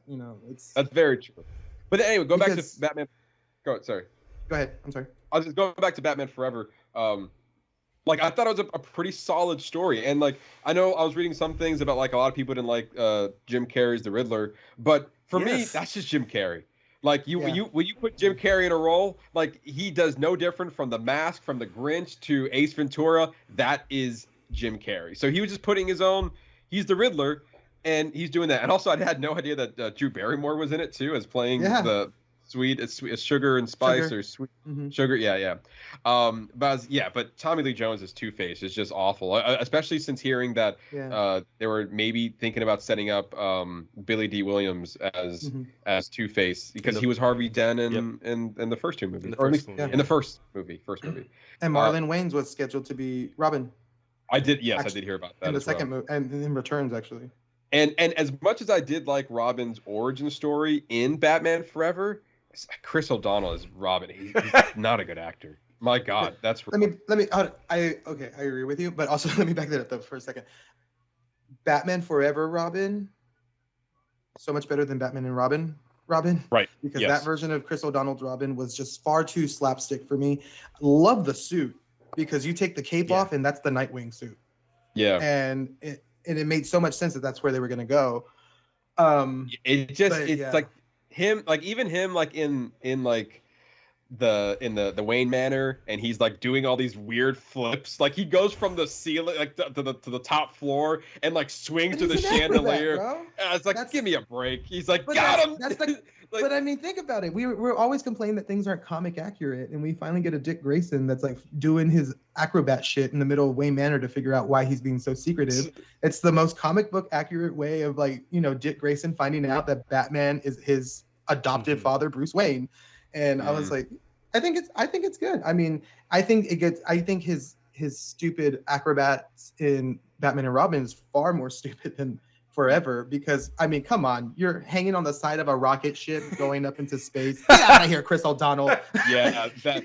Also, when they're literally coming from space, and they're he goes cowabunga. Yeah, I was like, no. I was like, get out of here. This is even at that age, at a young age, I was like, this is not real. This is horse shit. And you know what? I feel like the one of the big redeeming qualities for Batman and Robin, because there were some aspects I liked about it. The puns on everyone's account. The puns were awful. Get out of here with all the puns. Mr. Freeze, even Poison Ivy, Batman. Everybody chill. Get the fuck out of here. I hate the Batman credit card more than anything. It's so stupid. It's so stupid. But Sylvester, not Sylvester, sorry. Arnold Schwarzenegger. Schwarzenegger. As Mr. Freeze. In my opinion, Mr. Freeze had the best motive than just I want to destroy the world. He had a clear motive of like, I'm here for my wife. And that was throughout the whole movie. So like I understand where he was coming from in an emotional level. Like he's just trying to save his wife. He's just doing it in this way. And Poison Ivy exploited him for that. And they even, gave him some redemption. Is like, hey, like, I know you're just trying to do this for your wife. Let's work together and be, and Batman was like, I'm not going to kill you, but we're gonna do this together to figure this out the better way. And that was nice. But that's also their story. That's been their story in comics for years. Every time that anything's happening, Freeze is only doing it for the sake of trying to find a new way of technology to save his wife, Nora. It has always been the case in any comic and anything that he's ever done. And at the end of each time, Batman's like, Freeze, like, you can't do this. Like, there's other ways that we need to find ways for you to do this. So, I think, and then also the fact that he fell into this, got turned into this thing, and then in comics like was kind of frozen and turned into that thing. So he has this animosity and this mentality of just like, fuck the world. Like if everybody fucked me over, I'm just gonna fuck. It's the same with Jamie Foxx in Spider-Man. It's like, he's like, fuck everybody. I don't care. Now I have powers and I'm gonna take what I want now. But I do agree with you. Like, listen, I can't stand the Batman credit card because it's like Batman would never have a credit card. Like I can handle a lot of things. Ice skates coming out of the boots. Robin crashing through the door and the Robin logo being the the hole in the door. I can handle a lot of that shit. A credit card though? Get the fuck out of here. No, I'm over it. Stupid. No, I couldn't get behind Batgirl. She was awful. That's rough. You're right. Uma Thurman, she was good. She was fine. Like Bane, not great. Yeah. Bane was awful. Bane was just hate that too. Really bad. Yeah. But again, the other last redeeming quality about that movie is the Alfred storyline. He was like, he was the connective glue. He was dying. I thought he was going to die. He should have, in my opinion. But because it's kind of like here's child's because it was almost like that's how the movie ended. He was like, we worked together to find a cure, and then they find a cure, and then everyone's like, now we're a family. We're gonna need a bigger cave. Yeah, exactly. A little bit cheesy, but you know what? And I love the. Oh my god. Okay, so from an artistic standpoint, I love the way that each of those two films from that anthology series complement each other's ending. So like the ending of Batman '89 is him up on the roof looking at the signal, and just floating as a silhouette, and it's great. And then returns, it's like the signal's up in the sky, and then what is it? And then here comes Catwoman as the silhouette, which was actually a robot and not actually somebody in it. Interesting. Yeah, because they had to refilm something last minute, and she wasn't available, so they had the suit. They just put it on a dummy, and then it's an animatronic. And Stan Winston did all the animatronics for Batman Returns. Dang. He did all the penguins. Okay. But also, and then in the last two of those, at the end of Forever, it's the signal, and then it's Batman and Robin running in front of it. And then I'm just like, yeah. And then the same with the last one. So I was like, I love how they all like complement each other's, director, I guess. Yeah, at that point. But yeah, now let's dive into the meat of this right here.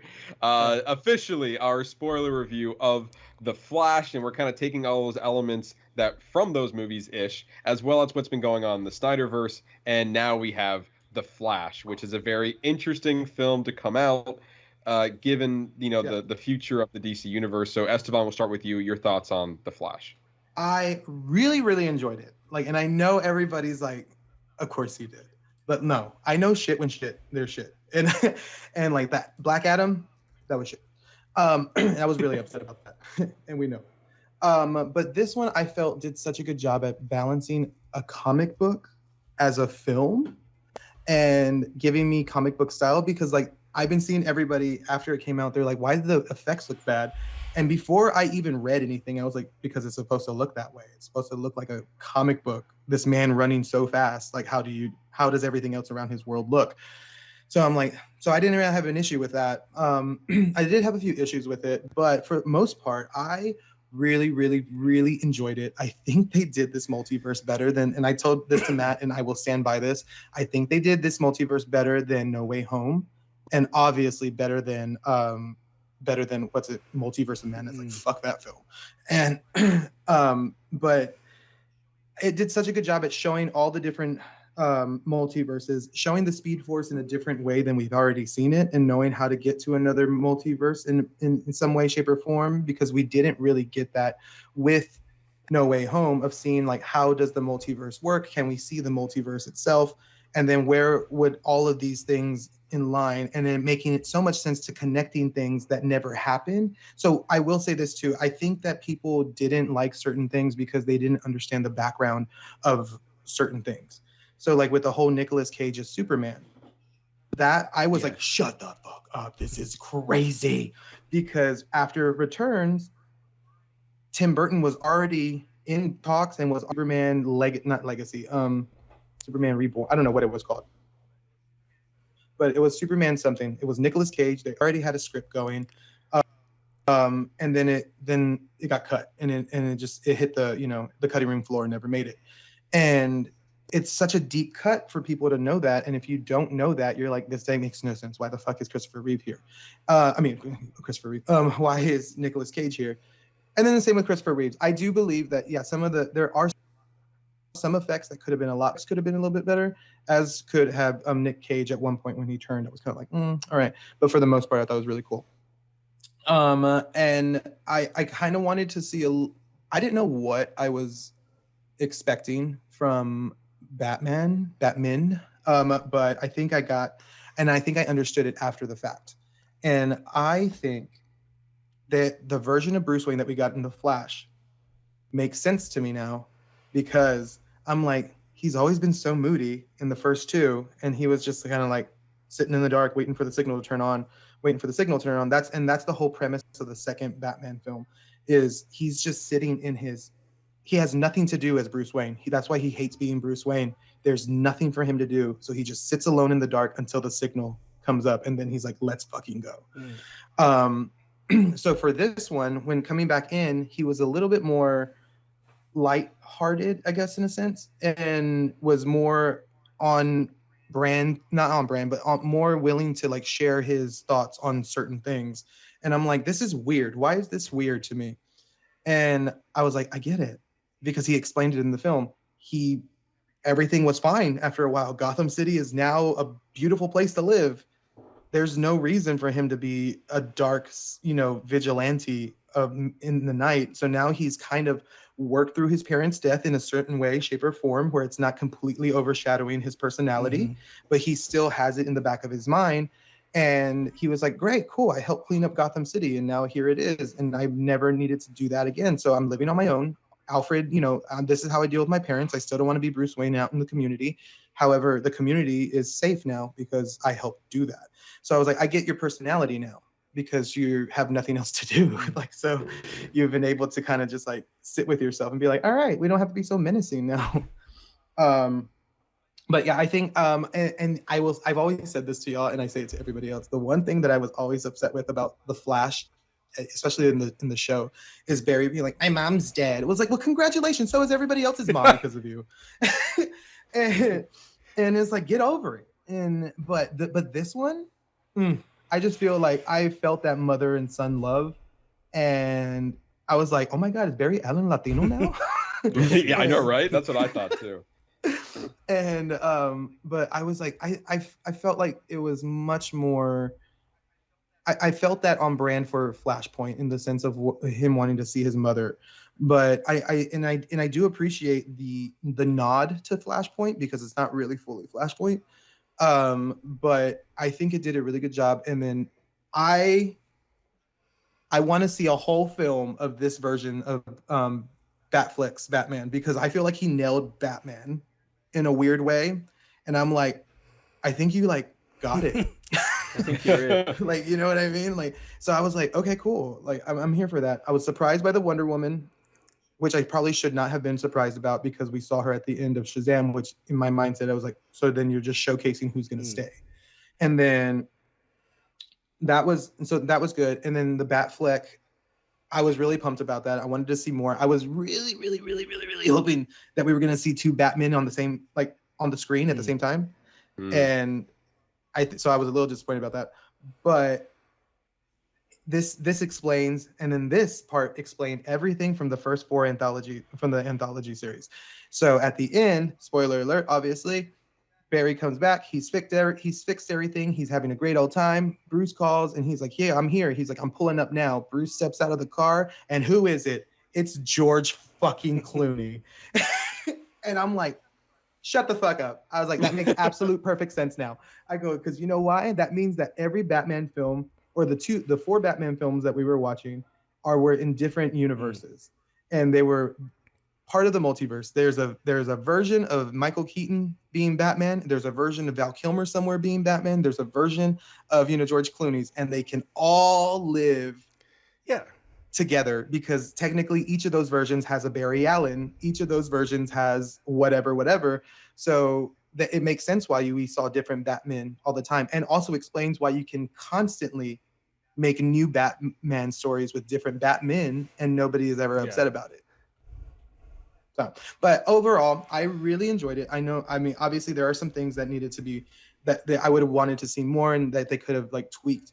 But as a whole, as a Batman film, because it felt more Batman-esque, actually it felt more Supergirl-esque than anything. And I think Sasha Calle, is it Calle? So yes. Mm-hmm. Yeah. I think she's wonderful. I think that's emotion that she was able to provide, and it's like I believe it.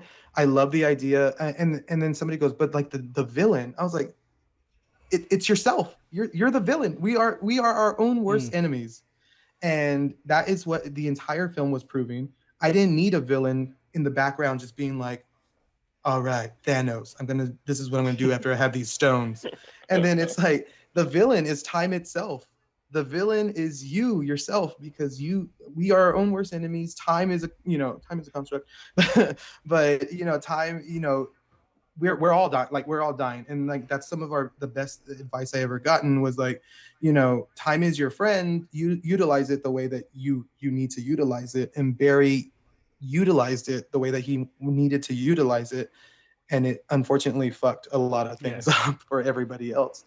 So and so I think it's going into that mental aspect of us being our own villains, and the choices we make really do affect everybody else.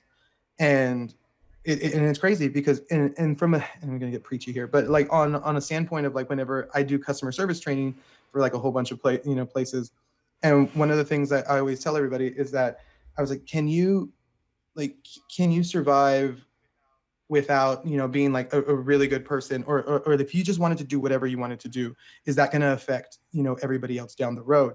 And they're like, no, I just had bad customer service. It's like, no, you had bad customer service so that your teammates are now being not ideal team players.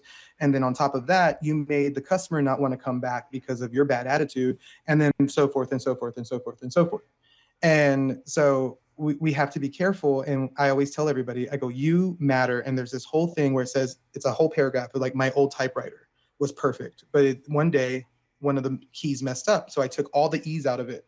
You can still read it. But that one thing, that one person, that is like, I don't make a difference. It's like, nah, bitch, you fucked everything up. Everything's fucked up. And so, yeah. So I thought from that standpoint, then I mean, that's also how I got kind of go into films anyways. I want to dive deeper instead of what's just presented to me on screen. And but I think it was great. I love the little nods. I love seeing like these little cameos, Adam West, Batman, seeing, you know, obviously Superman and Supergirl, and it being Christopher Reeves, seeing Nicolas Cage, having Ben Affleck come back and do that, which was great. And then having Michael Keaton obviously return. That reinvention of the Batman theme song of fantastic. It's great. My favorite thing that I've ever loved out of the first two Batman films is whenever his cape goes up and it like just opens up. That's one of my favorite parts, like since I was a kid. Like I just don't know why. I think the idea of having a cape is just so cool. And but the fact that there's so much cape action and so many bat motifs and like little nods to his stuff, like the in the moonlight, the Batwing, so the mansion is the mansion from Batman '89, and just all these little things here and there and these little tidbits, and then all the suits that were in his collection. I'm like, oh my God, those are all toys too. I've owned those toys like when I was a kid, because they used to make Michael Keaton Batman toys, but they had different like attachments and stuff. So I was like, that's a really cool aspect of doing it. So I do understand where people don't like it because of the sense of maybe didn't understanding some of the nuances and like the actual like tidbits of what it's pulling from.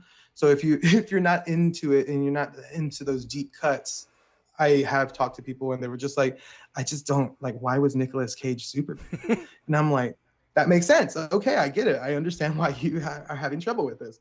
But it's funny because there's one thing of understanding deep cuts.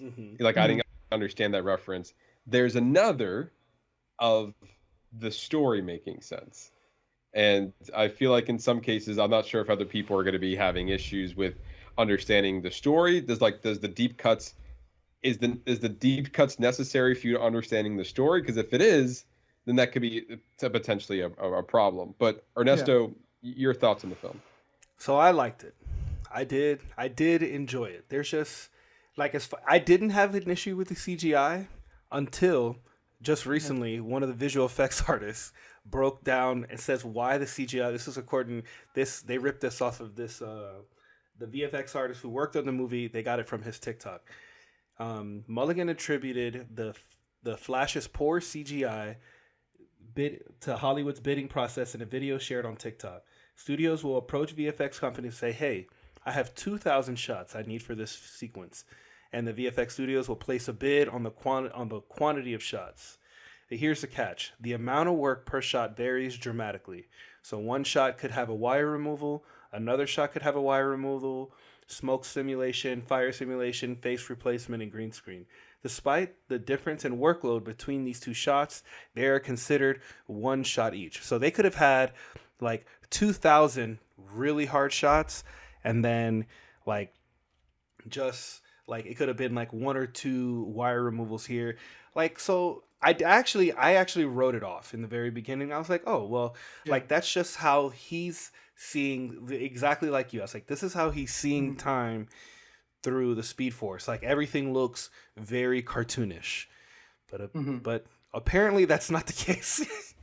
So breaking it down a little bit more, is it basically saying, is it like tattoo artists? I don't want to work on somebody else's art piece, that like, you know, type thing. So, but they kind of had to have that. So multiple artists were too many hands in the cookie jar, basically. No, what I think is that they gave them a timeline. They say, hey, we've placed a bid on these. We're going to we're gonna do this for Okay. 2,000 shots, but you have this amount of time to finish it. They're like, okay, not knowing the complexity until they received it. I'm not sure exactly how that bidding process works. I would imagine that there should be some differentiation, like in the conversation.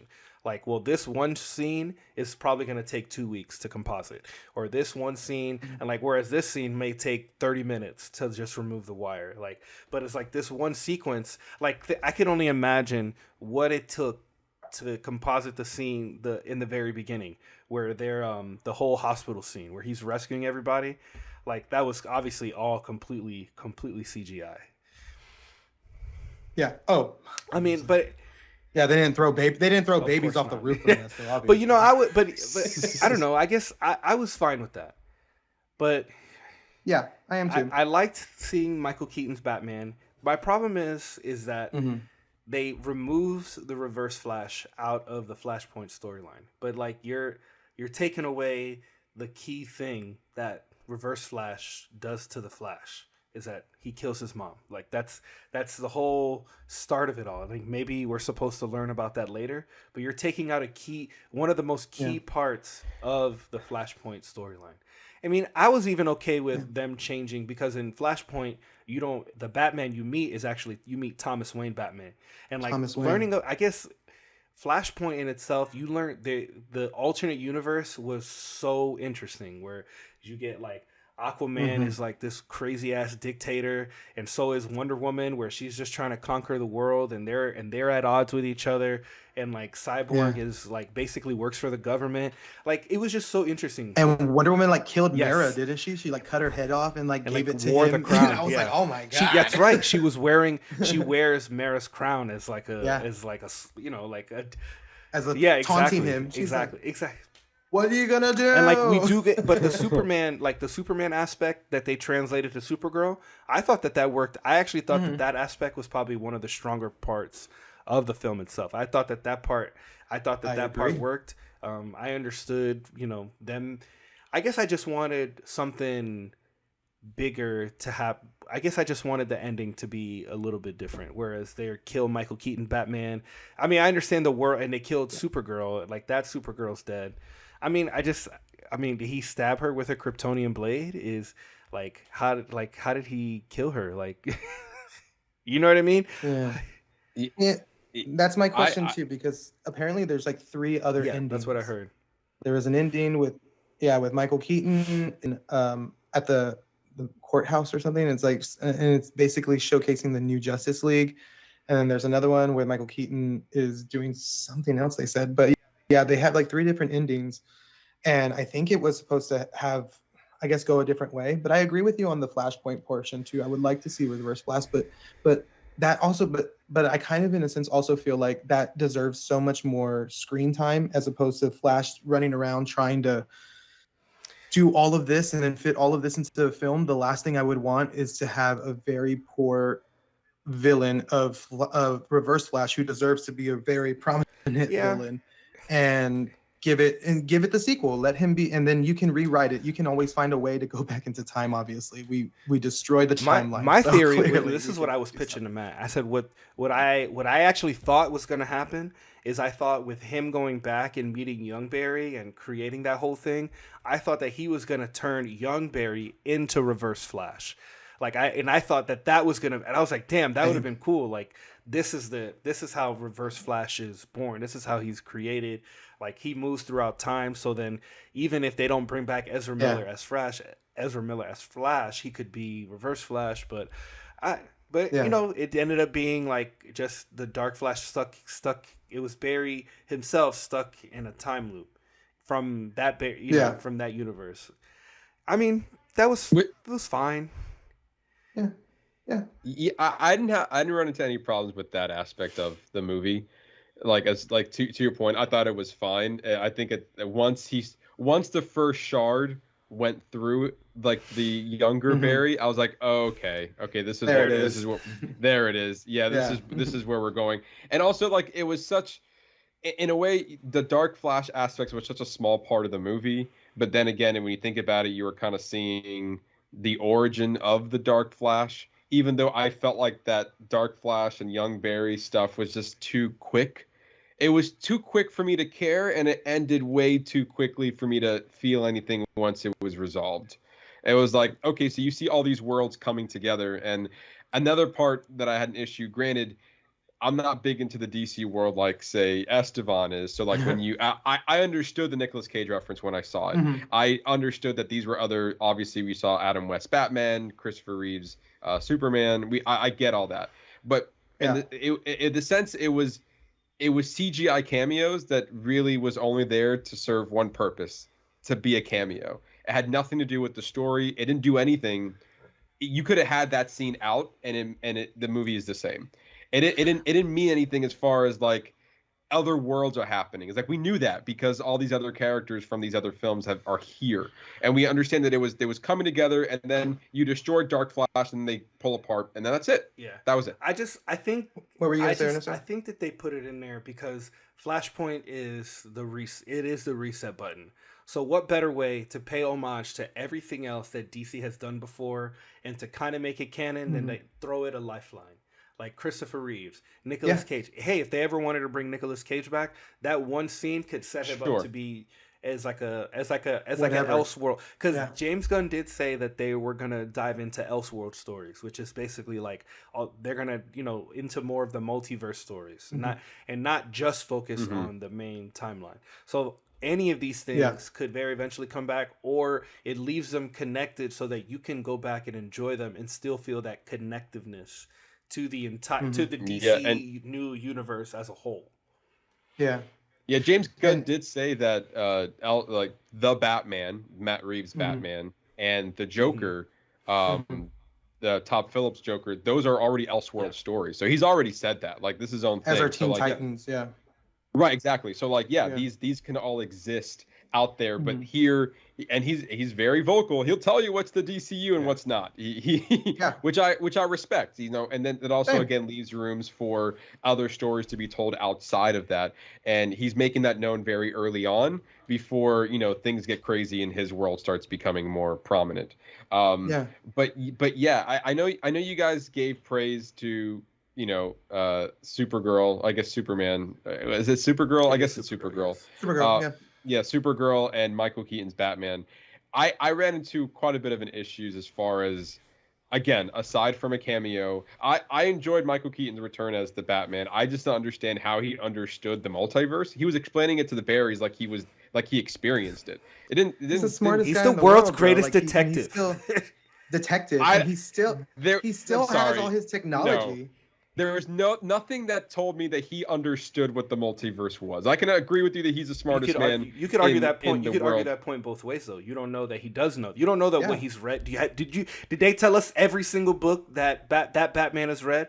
I mean, I don't know, because Batman is known to be the world's greatest detective, tactician.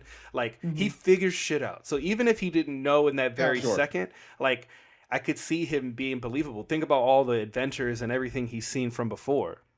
He didn't dismiss it right away. Like, he didn't dismiss when Barry was like, hey, he's like, I came here from another timeline. He didn't once dismiss it. He was like, okay. Because, I mean, I fought a man who fell into a vat of chemicals and turned white into a fucking clown. I fought a man who looks like a bird and bleeds black and green shit. This kid comes and says, hey, I'm from the future. Yeah, okay, I'll believe you. Yeah. No, I'm not saying that he never once not believed him, but I just didn't. I was never convinced that he knew exactly what he was like. Oh yeah. Oh, you're from the future. Oh, that's definitely the multiverse. I understood that. It's like, I don't know. I'm not sure. That's a stretch for me. But also, I mean, in the sense too, like how do we know of the multiverse? And just from film and entertainment that we have. He's still in a world. He's still on Earth. It's a different Earth. So I mean, I'm sure the multiverse has been mentioned in some way, shape, or form, and it's present time too. So like, he has the technology, he has the information, he has all the abilities that we have, just on a different Earth. But I mean, I guess negating what I just said, like, we don't even know if that's the same 100% Batman that had those experiences. I mean, well, actually we do, because they brought back the Joker laugh. The Joker bag. But, they brought that back. But at the same time, though, it's like, I feel like we're also seeing, like, are you telling me that this is also the same world where Zod came in and destroyed Michael Keaton's world? I don't think so. So no, like that's the point of the film, though. You're right. He broke Yes. the multiverse. He broke it. So Man of Steel stuff is happening, but it's not with Henry Cavill. But it also collided with Michael Keaton's world, which has a Batman that didn't technically have a Superman or any other kind of supers until there's Sasha Kal-El's. He broke the multiverse. It's in a disarray now because who do we have left? Because I mean, if we go back to how let's go to that last that scene that we have Aquaman come in. So we got confirmed. That's basically confirmation, right? That Jason Momoa is moving forward. You know, with whatever's going on at the moment. I wouldn't say that pending Aquaman 3. I wouldn't say that. Aquaman 2, but I wouldn't even say that was a confirmation at all. I mean, none of this movie confirmed shit for me of what's and that's weird because I see it differently because I think that James Gunn is he's so strategic. He has a really good outline of what he wants to do. He's only given us a little tidbit of the things that we're going to see. Because also with Elseworlds, people are like, oh, it's going to just be Joker and Batman. I was like, no, he said that there's going to be more Elseworlds projects. Right. But with him, he knows that he was going to redo all these things. He knows that what was going to work and what was not going to work. So he was like, this is how, we're going to not do this anymore. So they were like, hey, don't bring Henry back because he's not going to be part of my Superman world. And then they're like, don't bring Henry back. And then The Rock brought Henry back. And he's like, bro, don't get people excited. And then 2 days later where he's not coming back. But then at the same time, he did the same thing. Who are we going to see at the end of Shazam? And it was Gal Gadot. And you're like, okay. James Gunn has already said, he goes, this is going to happen. This is going to happen. I think these are really great films. And these are going to lead into our new universe. So clearly it's going to be a Maj Podge of rando people. So maybe Gal is staying on for, with this Barry and having Michael Keaton come in every once in a while, or George Clooney gets to have a moment in the bat suit and redemption in some way, shape, or form in the future, but not as a young Bruce Wayne because Andy Muschietti's going to direct Batman Brave and the Bold. So do we get a younger Batman that has a kid? Do we get an older Batman that has a kid? Well, I feel like in that we'll dive into moving what he's doing after the Flash. But to your point, we got to recast the Batmans. If we're doing the Brave and the Bold, that's absolutely for sure. We're Jensen Ackles me all it. Oh, you did say Jason Ackles, yeah. But yeah, I don't know. To me, I know you guys were giving praise to Supergirl. I thought she was pointless, and I feel like I did not see any reason of why, except for a cameo, story-wise, she didn't do anything for me. She was there. They saved her because Superman was supposed to stop Zod. So they found the equivalent that was in this universe. Also, they've already, and Barry also made a point when he was searching for everybody. You had that great scene with Tomas Morrison. I think that's what his name is. And he called Aquaman's father and was like, hey, is the Queen of Atlantis? And he looks over and is like, yeah, no, that's yeah. That was a pretty funny scene. And so we understood that now he's in a world where metahumans don't exist. And so that's when we see, and then it's called molding into place, and then obviously Batman, all that stuff, or whatever. But yeah, we just see her. They save her. She gets revived. They go and stop her. They go try to stop Zod, and they die. I didn't know much about her character after that. She was a plot device. And so, as although her portrayal was fine, I didn't get to know her at all, and why should I care about her, especially when they just killed her right afterward. At least in this universe, they killed her right afterward. And the same with Michael Keaton's Batman. In a way, I also felt like he was a plot device. We needed someone for help. Barry has a relationship with Batman. Barry goes over and finds this versions of Batman. This Batman, the only thing that he was able story-wise to go off of was that he was a plot device for Barry to help him move on with his journey. And then the only thing that Batman has changed from the moment the movie from his introduction and where he's ended was I no longer want to be Batman because there's no use for me. And then he's like, thank you for giving me a reason to be Batman again. And that was his arc in that movie. And then after that, he dies. So I wanted maybe a little bit more from those two individuals. But at the end of the day, which is where the focal point of this movie was. I really enjoyed that this was through and through a Barry Allen story. This was the Flash story. He wanted to go back and save his mother, despite Ben Affleck's Batman saying, no, that's not a good idea. You shouldn't do that. And we're seeing, obviously, the repercussions of him trying to go back and save his mother from him discovering that he can go back and reverse time in Zack Snyder's Justice League. And so what was also kind of fun about it was that when he kind of unfortunately ran into his old self, kind of pushing him in there to kind of give him his own origin story to make sure that he got the Flash. We inadvertently got a Flash origin story without it being a Flash origin story, which is great. Which is great. I thought that, to me, that part of it was very interesting. We never saw that aspect of a superhero movie before, of using time to give us not only two versions of a person, because now we have a more, believe it or not, more mature, older Flash. We have a younger Flash who's really not mature at all. And we see him experiencing like, oh my God, I can run fast. And then he's just going off and like he's stealing pizza and burning going through his clothes. And burning through his clothes. I'm like, and then so like, and with that, we were able to understand. He's like, that's why I have this suit. You need to, like, we understand the Flash in ways we didn't understand him in Zack Snyder's Justice League and Zack Snyder's world, because we were given time for other superheroes to have the spotlight. And Barry was a secondary character, where in the Flash he was his own version. And because of time, we were able to kind of see him rediscover what he had to do to become this version of the Flash. And it's like, obviously your suit is not gonna work, and because it's gonna burn off your clothes. It's like, okay, this makes sense.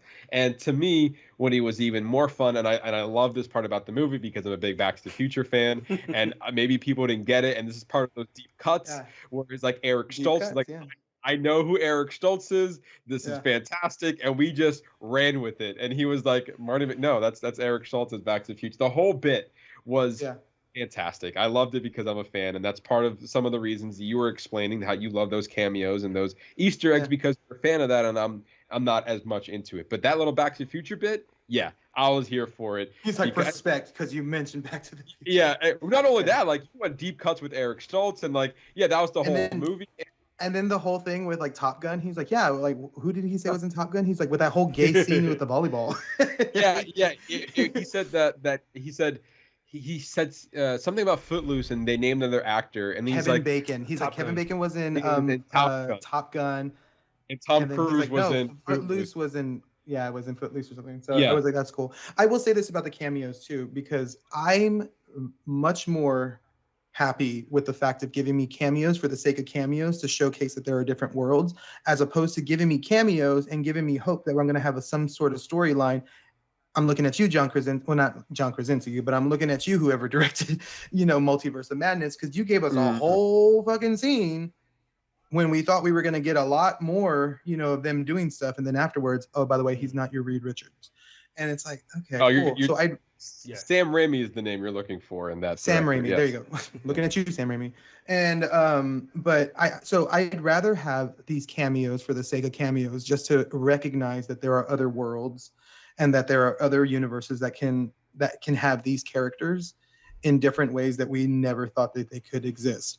And there's not just one way of telling these stories anymore. Instead of having them cameo in, and then I get attached in some way, shape, or form and say, okay, I want to see more come from this. And they're like, well, you're not going to. And at least with this one, I can see cameos of Christopher Reeve and know, okay, I know I'm not going to get any more of that, obviously. and with Adam West and stuff, I know I'm not going to get any more of that, but it's good to see it. And those cameos made sense for me. And I really think like that's what made it a little bit more, because if they gave any more time to cameos in that movie, I would have not enjoyed that movie. I mean, there's a lot of cameos. Like you mentioned Wonder Woman, like I forgot about that cameo because of so many other cameos that were in this film. And I mean, even her cameo it's a punchline. It's a joke. Brief. To me, I thought it was out of place. Like Batman makes sense. I was like, why is Wonder Woman here? But it's a Justice League mission. Fair, because they did say that Superman was off doing something else, and then she finished her thing early and came and helped. Yeah. So I guess so. There's that. There's some reason there. But I was like, damn you! Damn it! Yeah, this is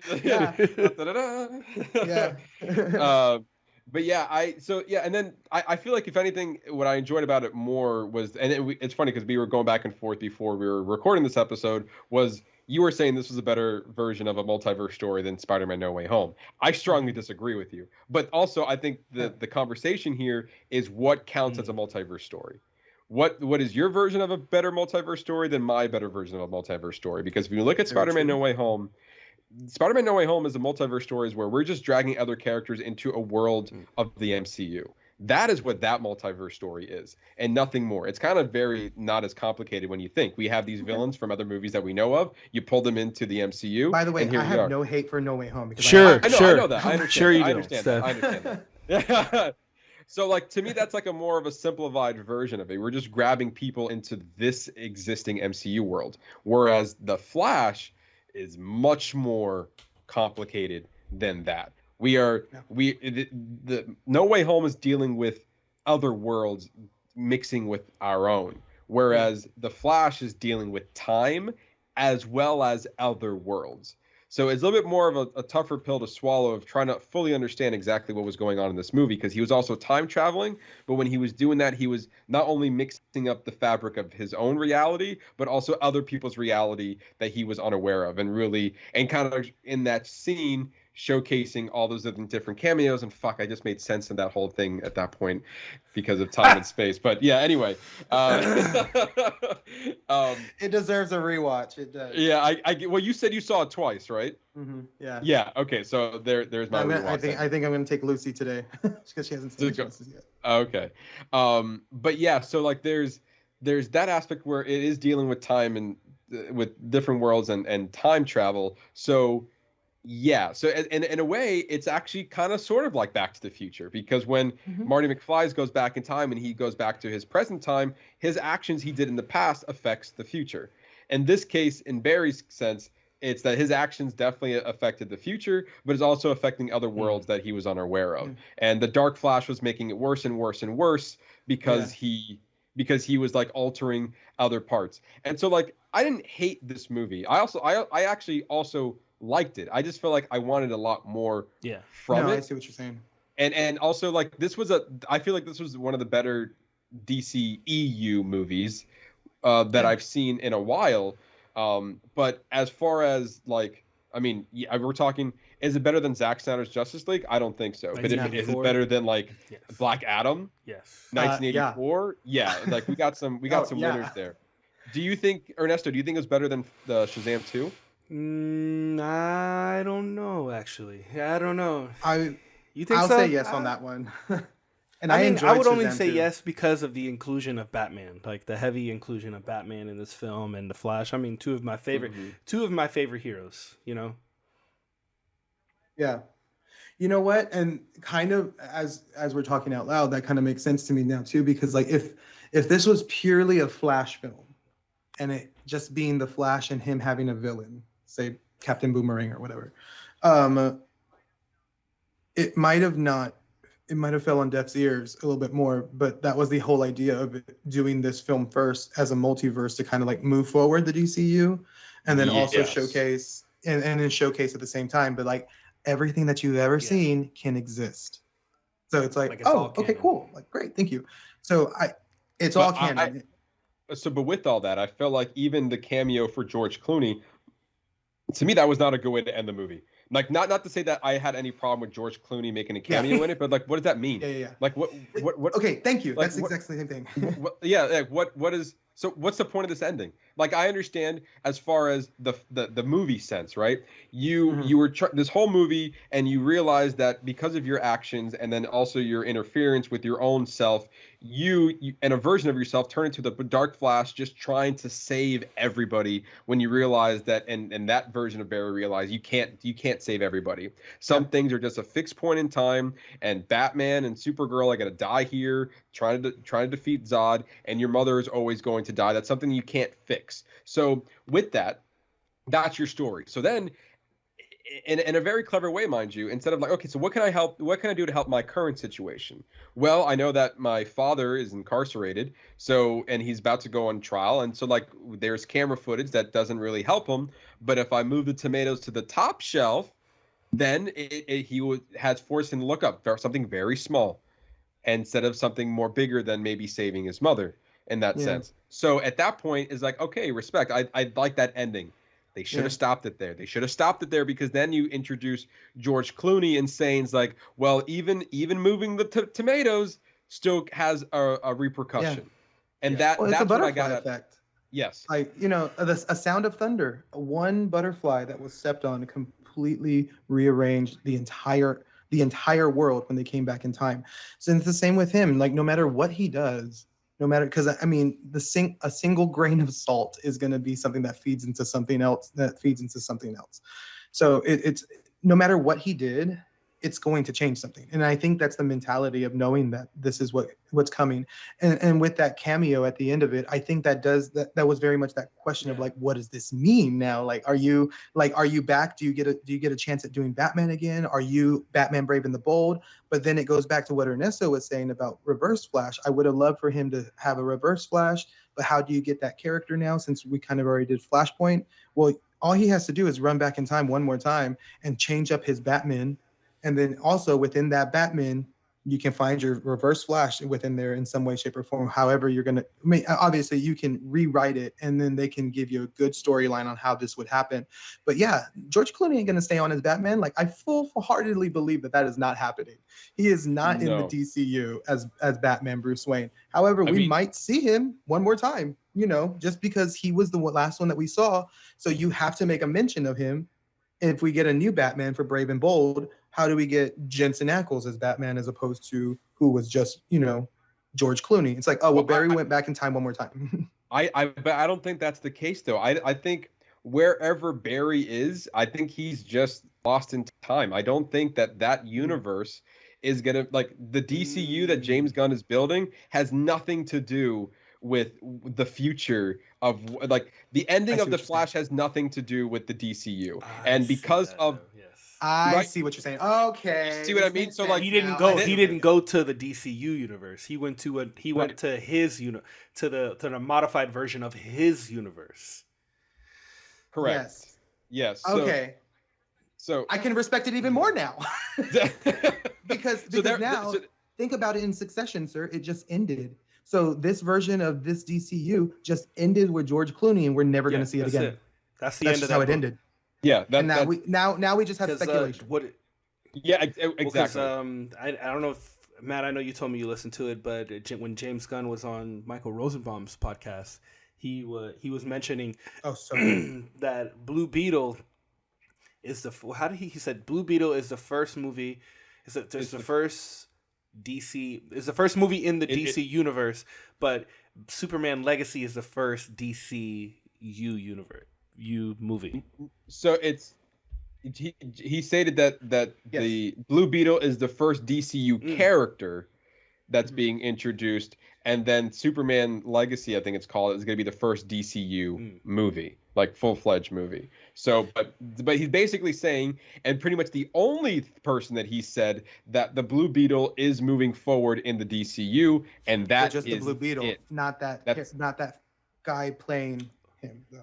Oh, that's what that could mean too. Then I would assume it would be him. He was talking about the movie, but he just said Blue Beetle because, but that's the thing though. If Blue Beetle is the first DCU character for the DCU, but Superman Legacy film for the DCU, that means that Blue Beetle is going to be coming back, but doesn't necessarily mean it's going to be him, because this movie doesn't matter then.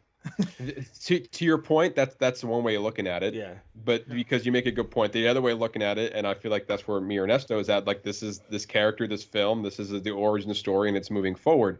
No matter how it moves forward, I don't know. Especially when we have the end of Shazam 2, where we have the characters from Peacemaker and pretty much working with Waller, trying to recruit Shazam for I think they said the Justice Society, I believe it was called. I forgot. Yeah.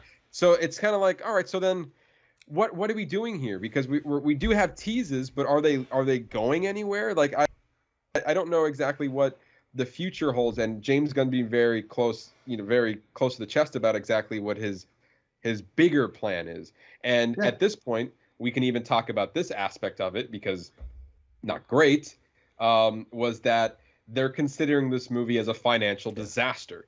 because like the Flash, because it only made $55 million opening weekend. Not a good look, especially when when Shazam was also had a poor weekend. And I read here that an industry expert called the Flash underwhelming box office debut a disaster for DC Studios. Speaking to the Variety, an anonymous industry veteran who worked on many major film campaigns said the Flash should be opening at 120 million domestically, after it opened with a very disappointing 55 million.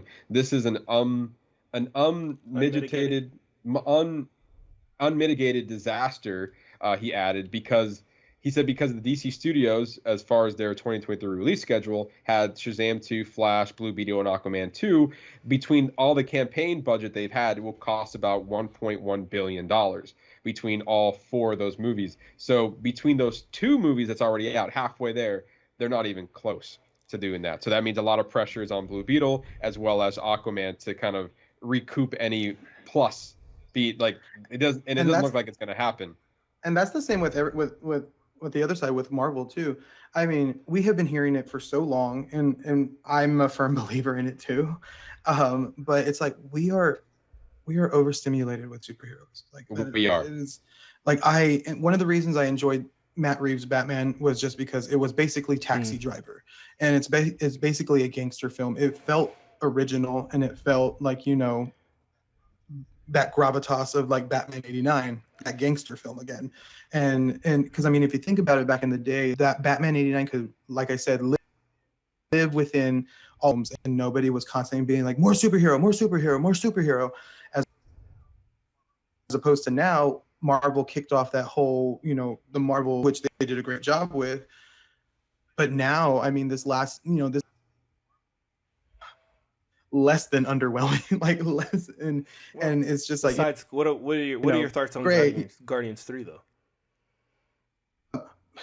Beautiful. That's what I mean. Like it is like to me, it's the strongest movie since Endgame. Mm-hmm. Yeah, I mean, because like my only ones that I was like, great, Spider-Man's awesome, is good.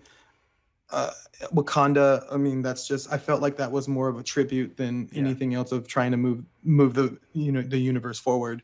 But even Guardians was the same way. It was more of a closure for the Guardians than it was pushing the MCU. Than it was pushing anything forward. So that might just be where we're at. Are we going back to the sake of like, instead of connecting every single fucking thing, can we just have a superhero film exist within it, just being a superhero film, and move on to more original content? I think the setups was an overcorrection. Like they went too far. Like we like a little bit of connectiveness, but it doesn't need to be all connectiveness and no story, which is basically what Ant-Man Quantumania is. It's like, it's all like, here's all the Marvel shit that we kind of need. We need a pinch point to put them all together, and then it can branch off into other projects. Like that's what I felt like they diminished Ant-Man with, which they kind of diminished it a little bit, because it could have been so much. That could have been a so much better story if they had Scott Lang die. That's a whole other story for a whole another time.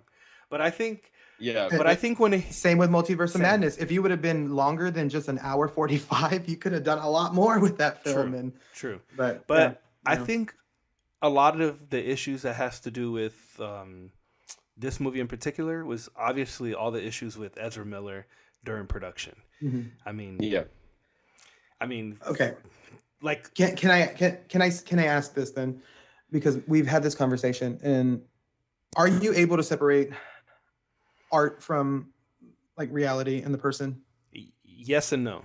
It depends on on the severity of the issue. And same and because and I agree.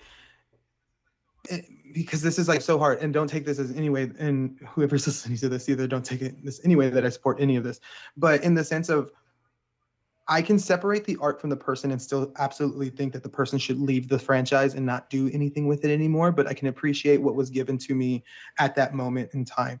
Because I will, other than Michael Rosenbaum, one of the best Lex Luthors, I think, is Kevin Spacey. And Kevin Spacey is a piece of shit. Yeah. You know, he is an awful human. Compare him to Michael Rosenbaum. I mean, to compare him to Michael Rosenbaum's Lex Luthor, that's... No. I don't know, sir. No.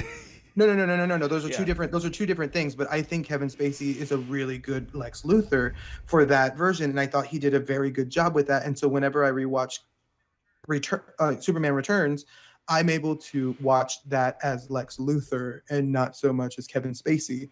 And the same with this one. I honestly completely forgot about Ezra Miller during this whole film, but then I still, at the end of it and everything, I'm like, oh god, they need to replace him. He's a horrible thing. Like he's not well. Well, remember, Ezra Miller is a... But for this Barry, like he did such a good job with this Barry. Like I felt much more connected with Barry Allen than I've ever felt in any way. And I think, So I think it did a great job with talking about his mom, which I always make fun of. But this is the one time in this film that I'm like, yes, this makes so much sense. Yeah, save your mother.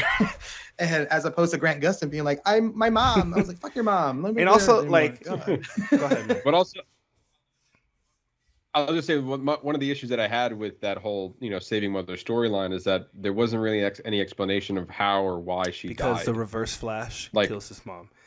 And they just purposefully, I think it was it was done purposely to omit that part of the story, because that is he kills his mom. Like that's right. How the story goes. But we still see his mom die, but we still don't know exactly how she dies. Exactly. Right, yeah. But like knife. But like that in Flashpoint is where you learn. Well, I guess in the Flashpoint he already knows that. Like in this one, he doesn't know that. I guess that's the main difference. But how much more of an interesting story is that you get to meet the most iconic Flash villain in this moment, like that. I don't know, unless they weren't allowed to, and because there's something that they want to set up. Or maybe you don't want to give that much away, because then if you meet the most iconic Flash villain again, like I was saying, now you have a villain that everybody wants to see happen in this film, and that's not the villain that was supposed to be in this film, and then pissed off about it. But at least have, even if it's not the Reverse Flash, at least give reason of how or why she died. Like I feel like that's a given. Like that's a story. We understand that we needed. Yeah. We understand that she needed to die, but we never really die. Right? Exactly. Like how? Like I feel like we deserve to know how. Like we should at least have seen a blur. Like we should have at least gotten some kind of a figment. Some kind of, and even if it was just a flash, like a flash of yellow or a red and blue blur. What's yellow and red? But yes. Well, I know, I'm making to small. Yeah. Oh yes. Yeah. Oh yeah. You're right. God, you don't understand me at all today. I hate it. Sir. But also, it just feels kind of random. It feels kind of random because, like, okay, like if she tripped and fell is one thing, right? But it's like there's a knife in you. Yeah. How did that happen? Yeah. That's how did it happen? Are you gonna go back and see the next one when they explain it? Probably. But they're not going to. I'm pretty convinced that we're never gonna see this version of the Flash again. Yeah. Like I don't want to say never, but the box office numbers don't support it. Like that's just looking at at face value. You earned $55 million when they were expected to be over $100 million. Obviously, whatever the reason was, people did not go see this movie opening weekend. So, granted, they have a second chance at the apple now because we're in the second weekend. There's not a lot of big releases coming out. But either other than that, like there's that didn't prove anything of reason why we should continue with this version of the Flash. And also it could be superhero fatigue. It could be the not so great reception that we've gotten when the movie was released, even though a lot of people were praising this as the best superhero movie ever. And then you're also on the sense of like, well, why am I watching this when we know that James Gunn's going to be changing everything? All these are valid reasons. So like, so even by the numbers, there's not supporting of a reason why we should be seeing a sequel to this version of the Flash, in and of itself. But yeah, that's just, I don't know. I just feel like that any answers that I have with this movie is just not going to happen. So I got to take it like this movie is its face value. And my ending is that you move a can of tomatoes, you get George Clooney. That's my ending. That's a terrifying world to live in. Yeah. That's just the justification I have. But even moving forward from that, we even though obviously James Gunn was really into this movie, and even James Gunn and Peter Safran said that we saw the Flash even before taking the reins of DC Studios, and we knew that we were in the hands of not only a visionary director but a massive DC fan, and that was in the response of Andy Muschietti, now confirmed as the director of Batman: Brave and the Bold. Ernesto, I'll start with. Ernesto, I'll start with you. Like, what do you feel like going into knowing what you saw from the Flash? how do you think he's going to take that and give us a brand new Batman story? Well, I like that Batman Brave and the Bold where that picks up is going to be picking up is where Damian takes over as Batman. I'm sorry. Damian is the Robin, which is his son, and then Dick Grayson is taking over as Batman. That's it seems like, because when he went and explained it, that was the cover art that he used is with Damian as Batman and I'm sorry. God, Damian as Robin and Dick as Batman. I didn't. Yes, because when he did his whole detailed video, I saw the cover of it and I said, "Oh," and I went and I bought it. So I have that comic book. Right. So I was like that, and I forgot that. I was like, that is a Dick Grayson Batman. So like interesting. But I mean, but then also kind of in that same sense, it's like how do you? I mean, because then everybody was like, well, what about Nightwing? What about all these things? He's like, if Damian's here, clearly there's more Bat Family somewhere. But it's an interesting entry point because like that in itself tells you a lot of things. It tells you, oh, that there were many Robins before. Like that already opens up to, oh, we could see a Nightwing movie. Like we can see a Damian movie going off as Robin. How that can Talia. The fact that you introduced Damian, you've already introduced Talia al Ghul and Ra's al Ghul and the League of Shadow. So like that him being there already takes care of all of those things. I would just like to see maybe different writers, because I than who we saw in the Flash. I want to see, you better come correct when it comes to Batman. That's somebody who I don't. Where is it? Right there. That's somebody who I don't fuck with. Like you. Yeah. I will burn this studio. Andy, down. I don't care what you can call it the clown on me. I don't care what the fuck you do. Okay. I don't give a fuck about it. I know. I was like, well, that's just Andy done it because of he did. Yeah, he did. Yeah, it chapter 1 and 2. Yeah. They're also, and then their next project they're working on is Welcome to Derry, the TV series. Yes, for the It franchise. Yeah. It's a prequel, right? Yeah. Yes. Yeah. Yeah. Even watch it. Anthony Muschietti even also signed a first look, but with Warner Brothers, kind of doubling down on his relationship with the studio. Obviously, It Chapter 1 and 2 were also Warner Brothers, so they like his work, obviously. Obviously, the Flash does not, at least box office success, didn't come the way that they wanted it to, but I think James Gunn and Peter Safran have a lot of faith in him to continue doing superhero stories. Now, I feel like one of the redeeming qualities that I liked about the Flash was that it was a good human story, as far as the connection that Barry had with his mother, the connection that he was building with his younger self. In a way, it was like I was able to feel that emotionally, and even him trying to defend his dad and like that angle of it. So the family aspect of the story, and it does feel like that Brave and the Bold is going to be diving into that avenue with the whole family aspect. I feel like that will be interesting. But some of the other things, like for me, I wasn't a huge fan of the baby shower scene in the Flash. I thought it was just the babies just looked really weird, and like they're just falling from the sky. I was like, what baby shower? Oh, the shower of babies. The baby. I meant the shower of babies falling out. Babies. Yes. Well, when it happened, I looked over and I was like, we are not killing babies now, are we? Yeah. Like, I don't know as though all of that felt funny, it just felt really fake to me. Like that whole thing just felt really off from the beginning. It felt very Flash for me.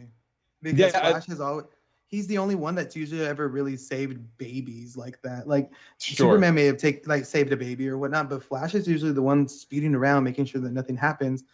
And he's always the most witty, the most comic comedian. He's the most kind of like, I don't know what's going on, and happens to save things on accident. So it felt very Flash to me. But I understand what you're saying, though. But also, it was really funny, even how before that scene where he was about to go into the Flash and he did it, and they're like, "Hey, are you the Flash?" And then like you saw the logo was about to pop up, like the title card, and he was like, "It's like, oh wait," I was like, "Oh," and then he's like, "Hey, you gonna use that chocolate bar?"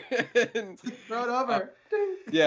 And then he's like, "Okay, never mind. Let's do this again." And so like, all right. So that was like, there were some funny moments in there that I really enjoyed. Like I said, the Back to the Future stuff, even the interactions that he had with himself.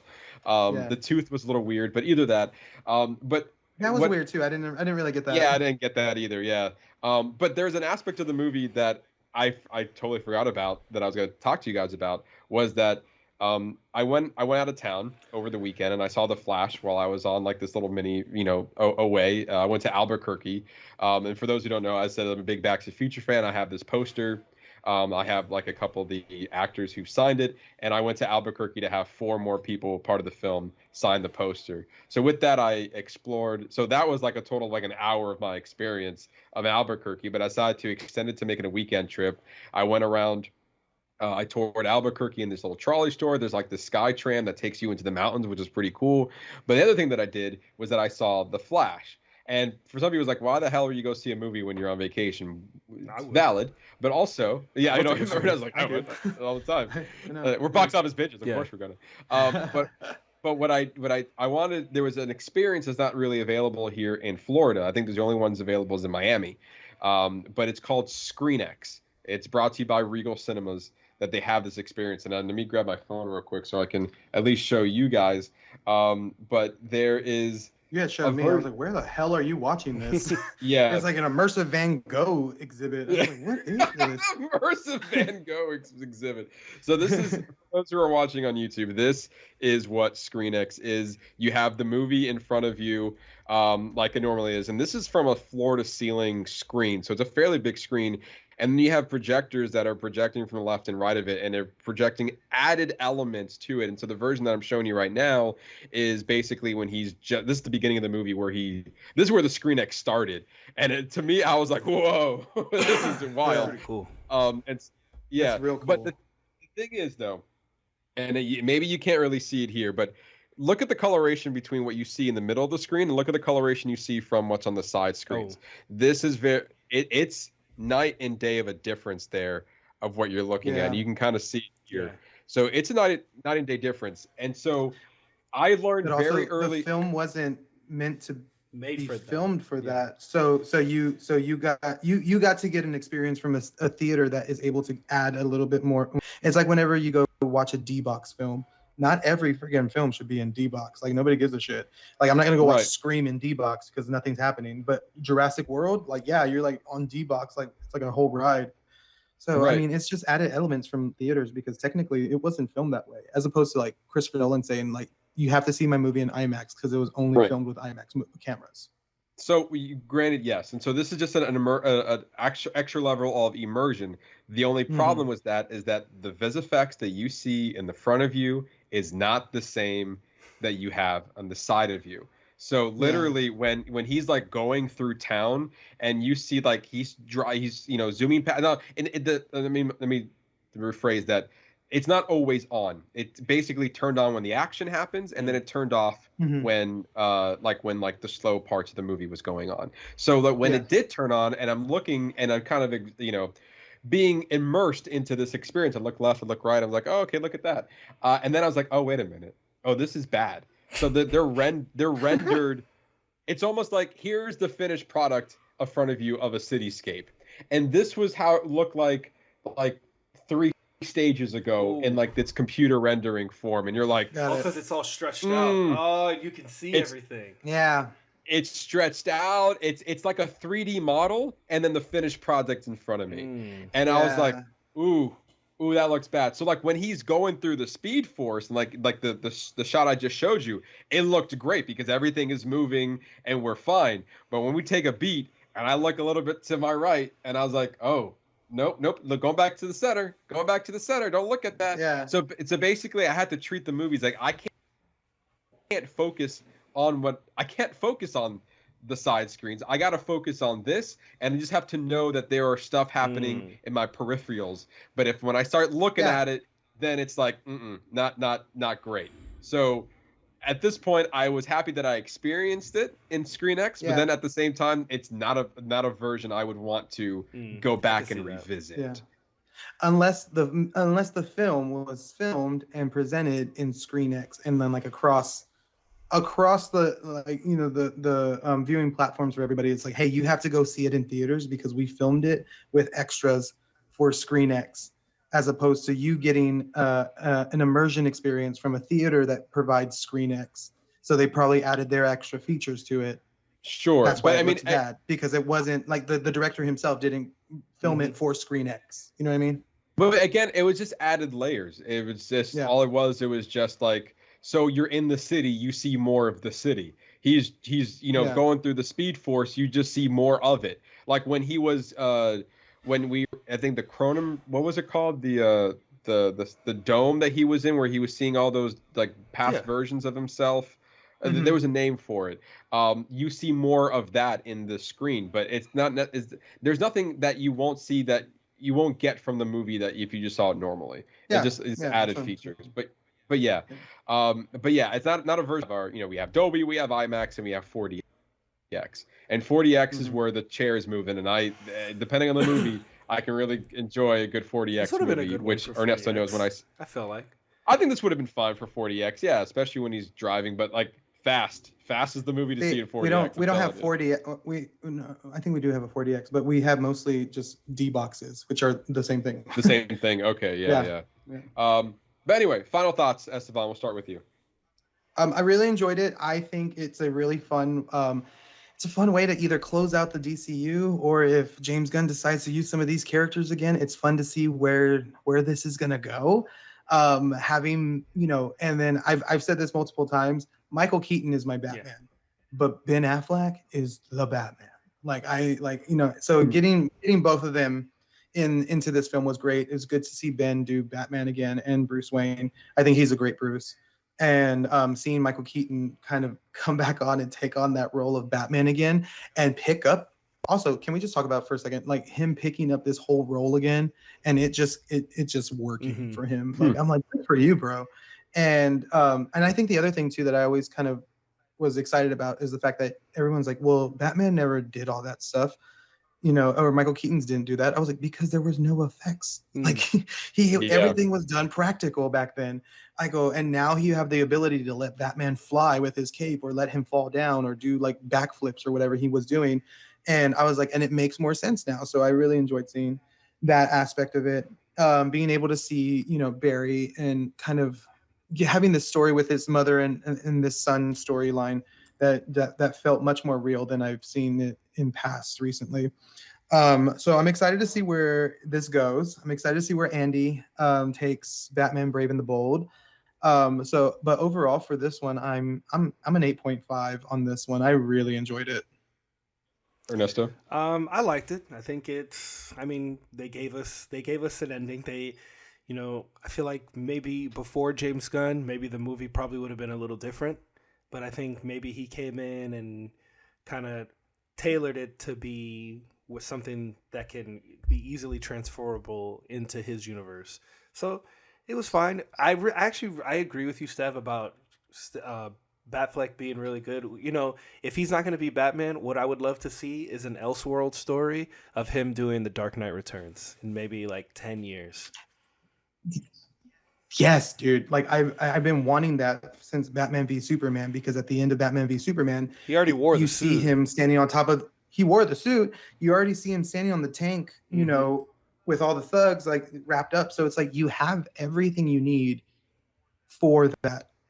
And like they were saying too, there was that reports that recently came out that if the Flash was a success, they were going to move over to a Batman Beyond movie, which in all honesty, you should not base that off of the Flash success, just because Batman Beyond deserves to be filmed. Yeah. Like it deserves to be on film, story. And it needs to be. It's such a good story. And then, and especially having Michael Keaton do that. So clearly he came back for, a big cameo, and was slated to do it for Batgirl and was slated to do it for something else. And, so the fact that you have him already kind of in that mindset of Batman again, and he's willing to do it, fucking just give us a Batman Beyond movie and put it in elsewhere. Also, I would have, the two things I wish I would have loved to have seen. I wish we would have gotten, if we're going to see multiverse stuff, like we should have seen Kevin Conroy's Batman. Like give us an homage and show us his universe. Like in the other one, they should have shown Grant Gustin. If Ezra Miller went on that too. The Flash, there's absolutely no reason why the Flash he shouldn't have been in the Flash's movie. And I think I read somewhere online is that they just didn't pick him. They had a list of cameos that they were going to be put in, and he just wasn't the one that were being picked. That's like, that was a poor decision. Like, yeah, I agree. Yeah, I agree with that too. I was really waiting for at least some moment, because I mean the fact that and that's the whole thing, because James Gunn and they've all talked about it. Ezra's Flash got his name from that cameo that he made on the CW with Grant Gustin, because Grant Gustin's like, I'm the Flash. He's like, the Flash. Like that. Okay. And then faded off. So I mean, you kind of did him dirty, but also at the same time, you're kind of like, come on, like he deserves it. He deserves to be put in there. Yeah. I mean, if there was a movie to put him in, it would have been this one. So it is. You know what would have been a cool cameo though? I was thinking about would have been what's his name? Joseph Gordon-Levitt, but as Batman. Ooh, like that would have been a cool. That would have been good. That would have been really good too. That would have been a great time. Yes, absolutely. Damn. Yeah, or even him as because they said Robin at the end of it, so even him as a version of Robin with no Batman or something. Yeah, absolutely. But yeah, I mean, I think in a way, like I said, like if we were gonna do cameos, and obviously some of these people aren't alive anymore, so if there are going to be CGI, and I don't think you got the approval because you probably just use archival footage to do that, why not just put the other people in there at that point if you're introducing these other worlds? But yeah, as far as my final thoughts, I wanted more from this movie. I had a lot of high hopes for it, and I feel like it just didn't hit the mark for me. There were some aspects that I really enjoyed about this movie. I thought, the fact that it was just a Barry story through and through was great. And I thought there were moments that were funny that I really enjoyed. And like I said, I thought this was one of the better DC movies I've seen in a while. I actually was entertained and enjoyed it from beginning to end. But there were just some things that just didn't sit right with me, especially moving forward into the MCU the DCU of like why we were doing these cameos or why some of these even mattered. I think I want a little bit more from the resolution of the cameos as far as Batgirl and Supergirl and Batman. I feel like that was just literally, as the movie was portraying, just kind of running itself in circles, and I feel like it didn't go anywhere. All for us to say that you can't save them, and the Dark Flash is here, and then the Dark Flash dies, and then we're back to. I'm also like, I'm still up in the air about if they died, because he went back in time to fix everything. So if he went back to fix things, technically he reset some stuff for each of the Earths and the universes. So Michael Keaton is still alive, and so is Sasha's Supergirl. So she might still be captured, or maybe she's alive. But so him going back, like, yes, they died when we saw them die, but he went back, and so like that kind of reversed a few things. So I'm not fully in believing it. Yeah. But even with that, I can't even think about it too much, because I don't think we're going to get any resolution from that. Like I feel like in this case is like that's fair. And like even like I said, if I can live in the justification like this whole movie's about if you move a can of tomatoes you get George Clooney, then I'm okay with that. Like that's where I have to live in the world, to where it's like I can't think of anything more than what this movie is, because we're not going to get a continuation off of this. I'll be surprised if we did. Yeah. But yeah, overall I thought this was good. I didn't think it was great. But I enjoyed it for what it was. And like you said like what, an 8.5 you said? Mm-hmm. Yeah. I would probably give it like a 6.57. Yeah, I'm kind of on the same boat. I'm in that 6.57 range. Yeah, around there. I mean, and honestly too, I mean, let's be real. I mean, Michael Keaton was a very big deciding factor on this scoring process for me too. And absolutely, and to your point, like he wasn't in one of the interviews I heard with Andy, he was saying that Michael Keaton wasn't even part of the original concept. That came up. That came about afterwards. Like it wasn't until later on in the process that they decided that they were going to have him be Batman. I'm so curious of what it was before. But then I saw like what was the original option? Maybe it was going to be Ben Affleck and it was going to be Thomas Wayne. See, I would love like fucking Thomas Wayne Batman is so dark. Like that, like I want to see more of that. Like Thomas Wayne Batman at some point being fleshed out, because that is a badass character. So like amazing. Yeah. And the fact that his mom is the Correct. Joker, and like it just took that turn Yeah. where it's just like, oh my god, that makes so much sense. I would love to see that on film. Absolutely. I think that Ben Affleck, as different iterations we've seen him in so far, I think he deserves more or less his own movie to kind of flesh him out. 'Cause I thought he was pretty badass in The Flash, at least in the beginning parts of it. But yeah, I would like to see a version where we can maybe explore him more. But again, one of those situations, I think with the Brave and Bold coming out and already with Matt Reeves' Batman getting a sequel, I don't think there's a world where we're going to be getting 3 different Batmans aside from seeing 3 Batmans in this movie. So, but anyway, that's our spoiler review on The Flash. Unless you have anything else to say, Estevan? No, never mind. Okay, I thought you were going to say that's our spoiler review. Yeah, I know, right? He's like, we're going to cut it from here. That's our spoiler review on The Flash. Moving on after this, of course, we have Blue Beetle. Estevan, I'm not too sold on the movie, on Blue Beetle. Are you excited for Blue Beetle? I'm interested about Blue Beetle. I am. Yeah. I'm excited. I'm excited for Blue Beetle. You're excited? Okay. I like the actor, like from the guy from I do too. Cobra Kai. And I think the one that has me so intrigued and also a little bit more hopeful for that one is because it's pulling a Shazam where it's not taking itself too seriously. So I think it's going to be a fun ride. So I'm really I'm pumped to go in as a fun ride and it like exceed those expectations, and then it'd be like, oh my god, this was great.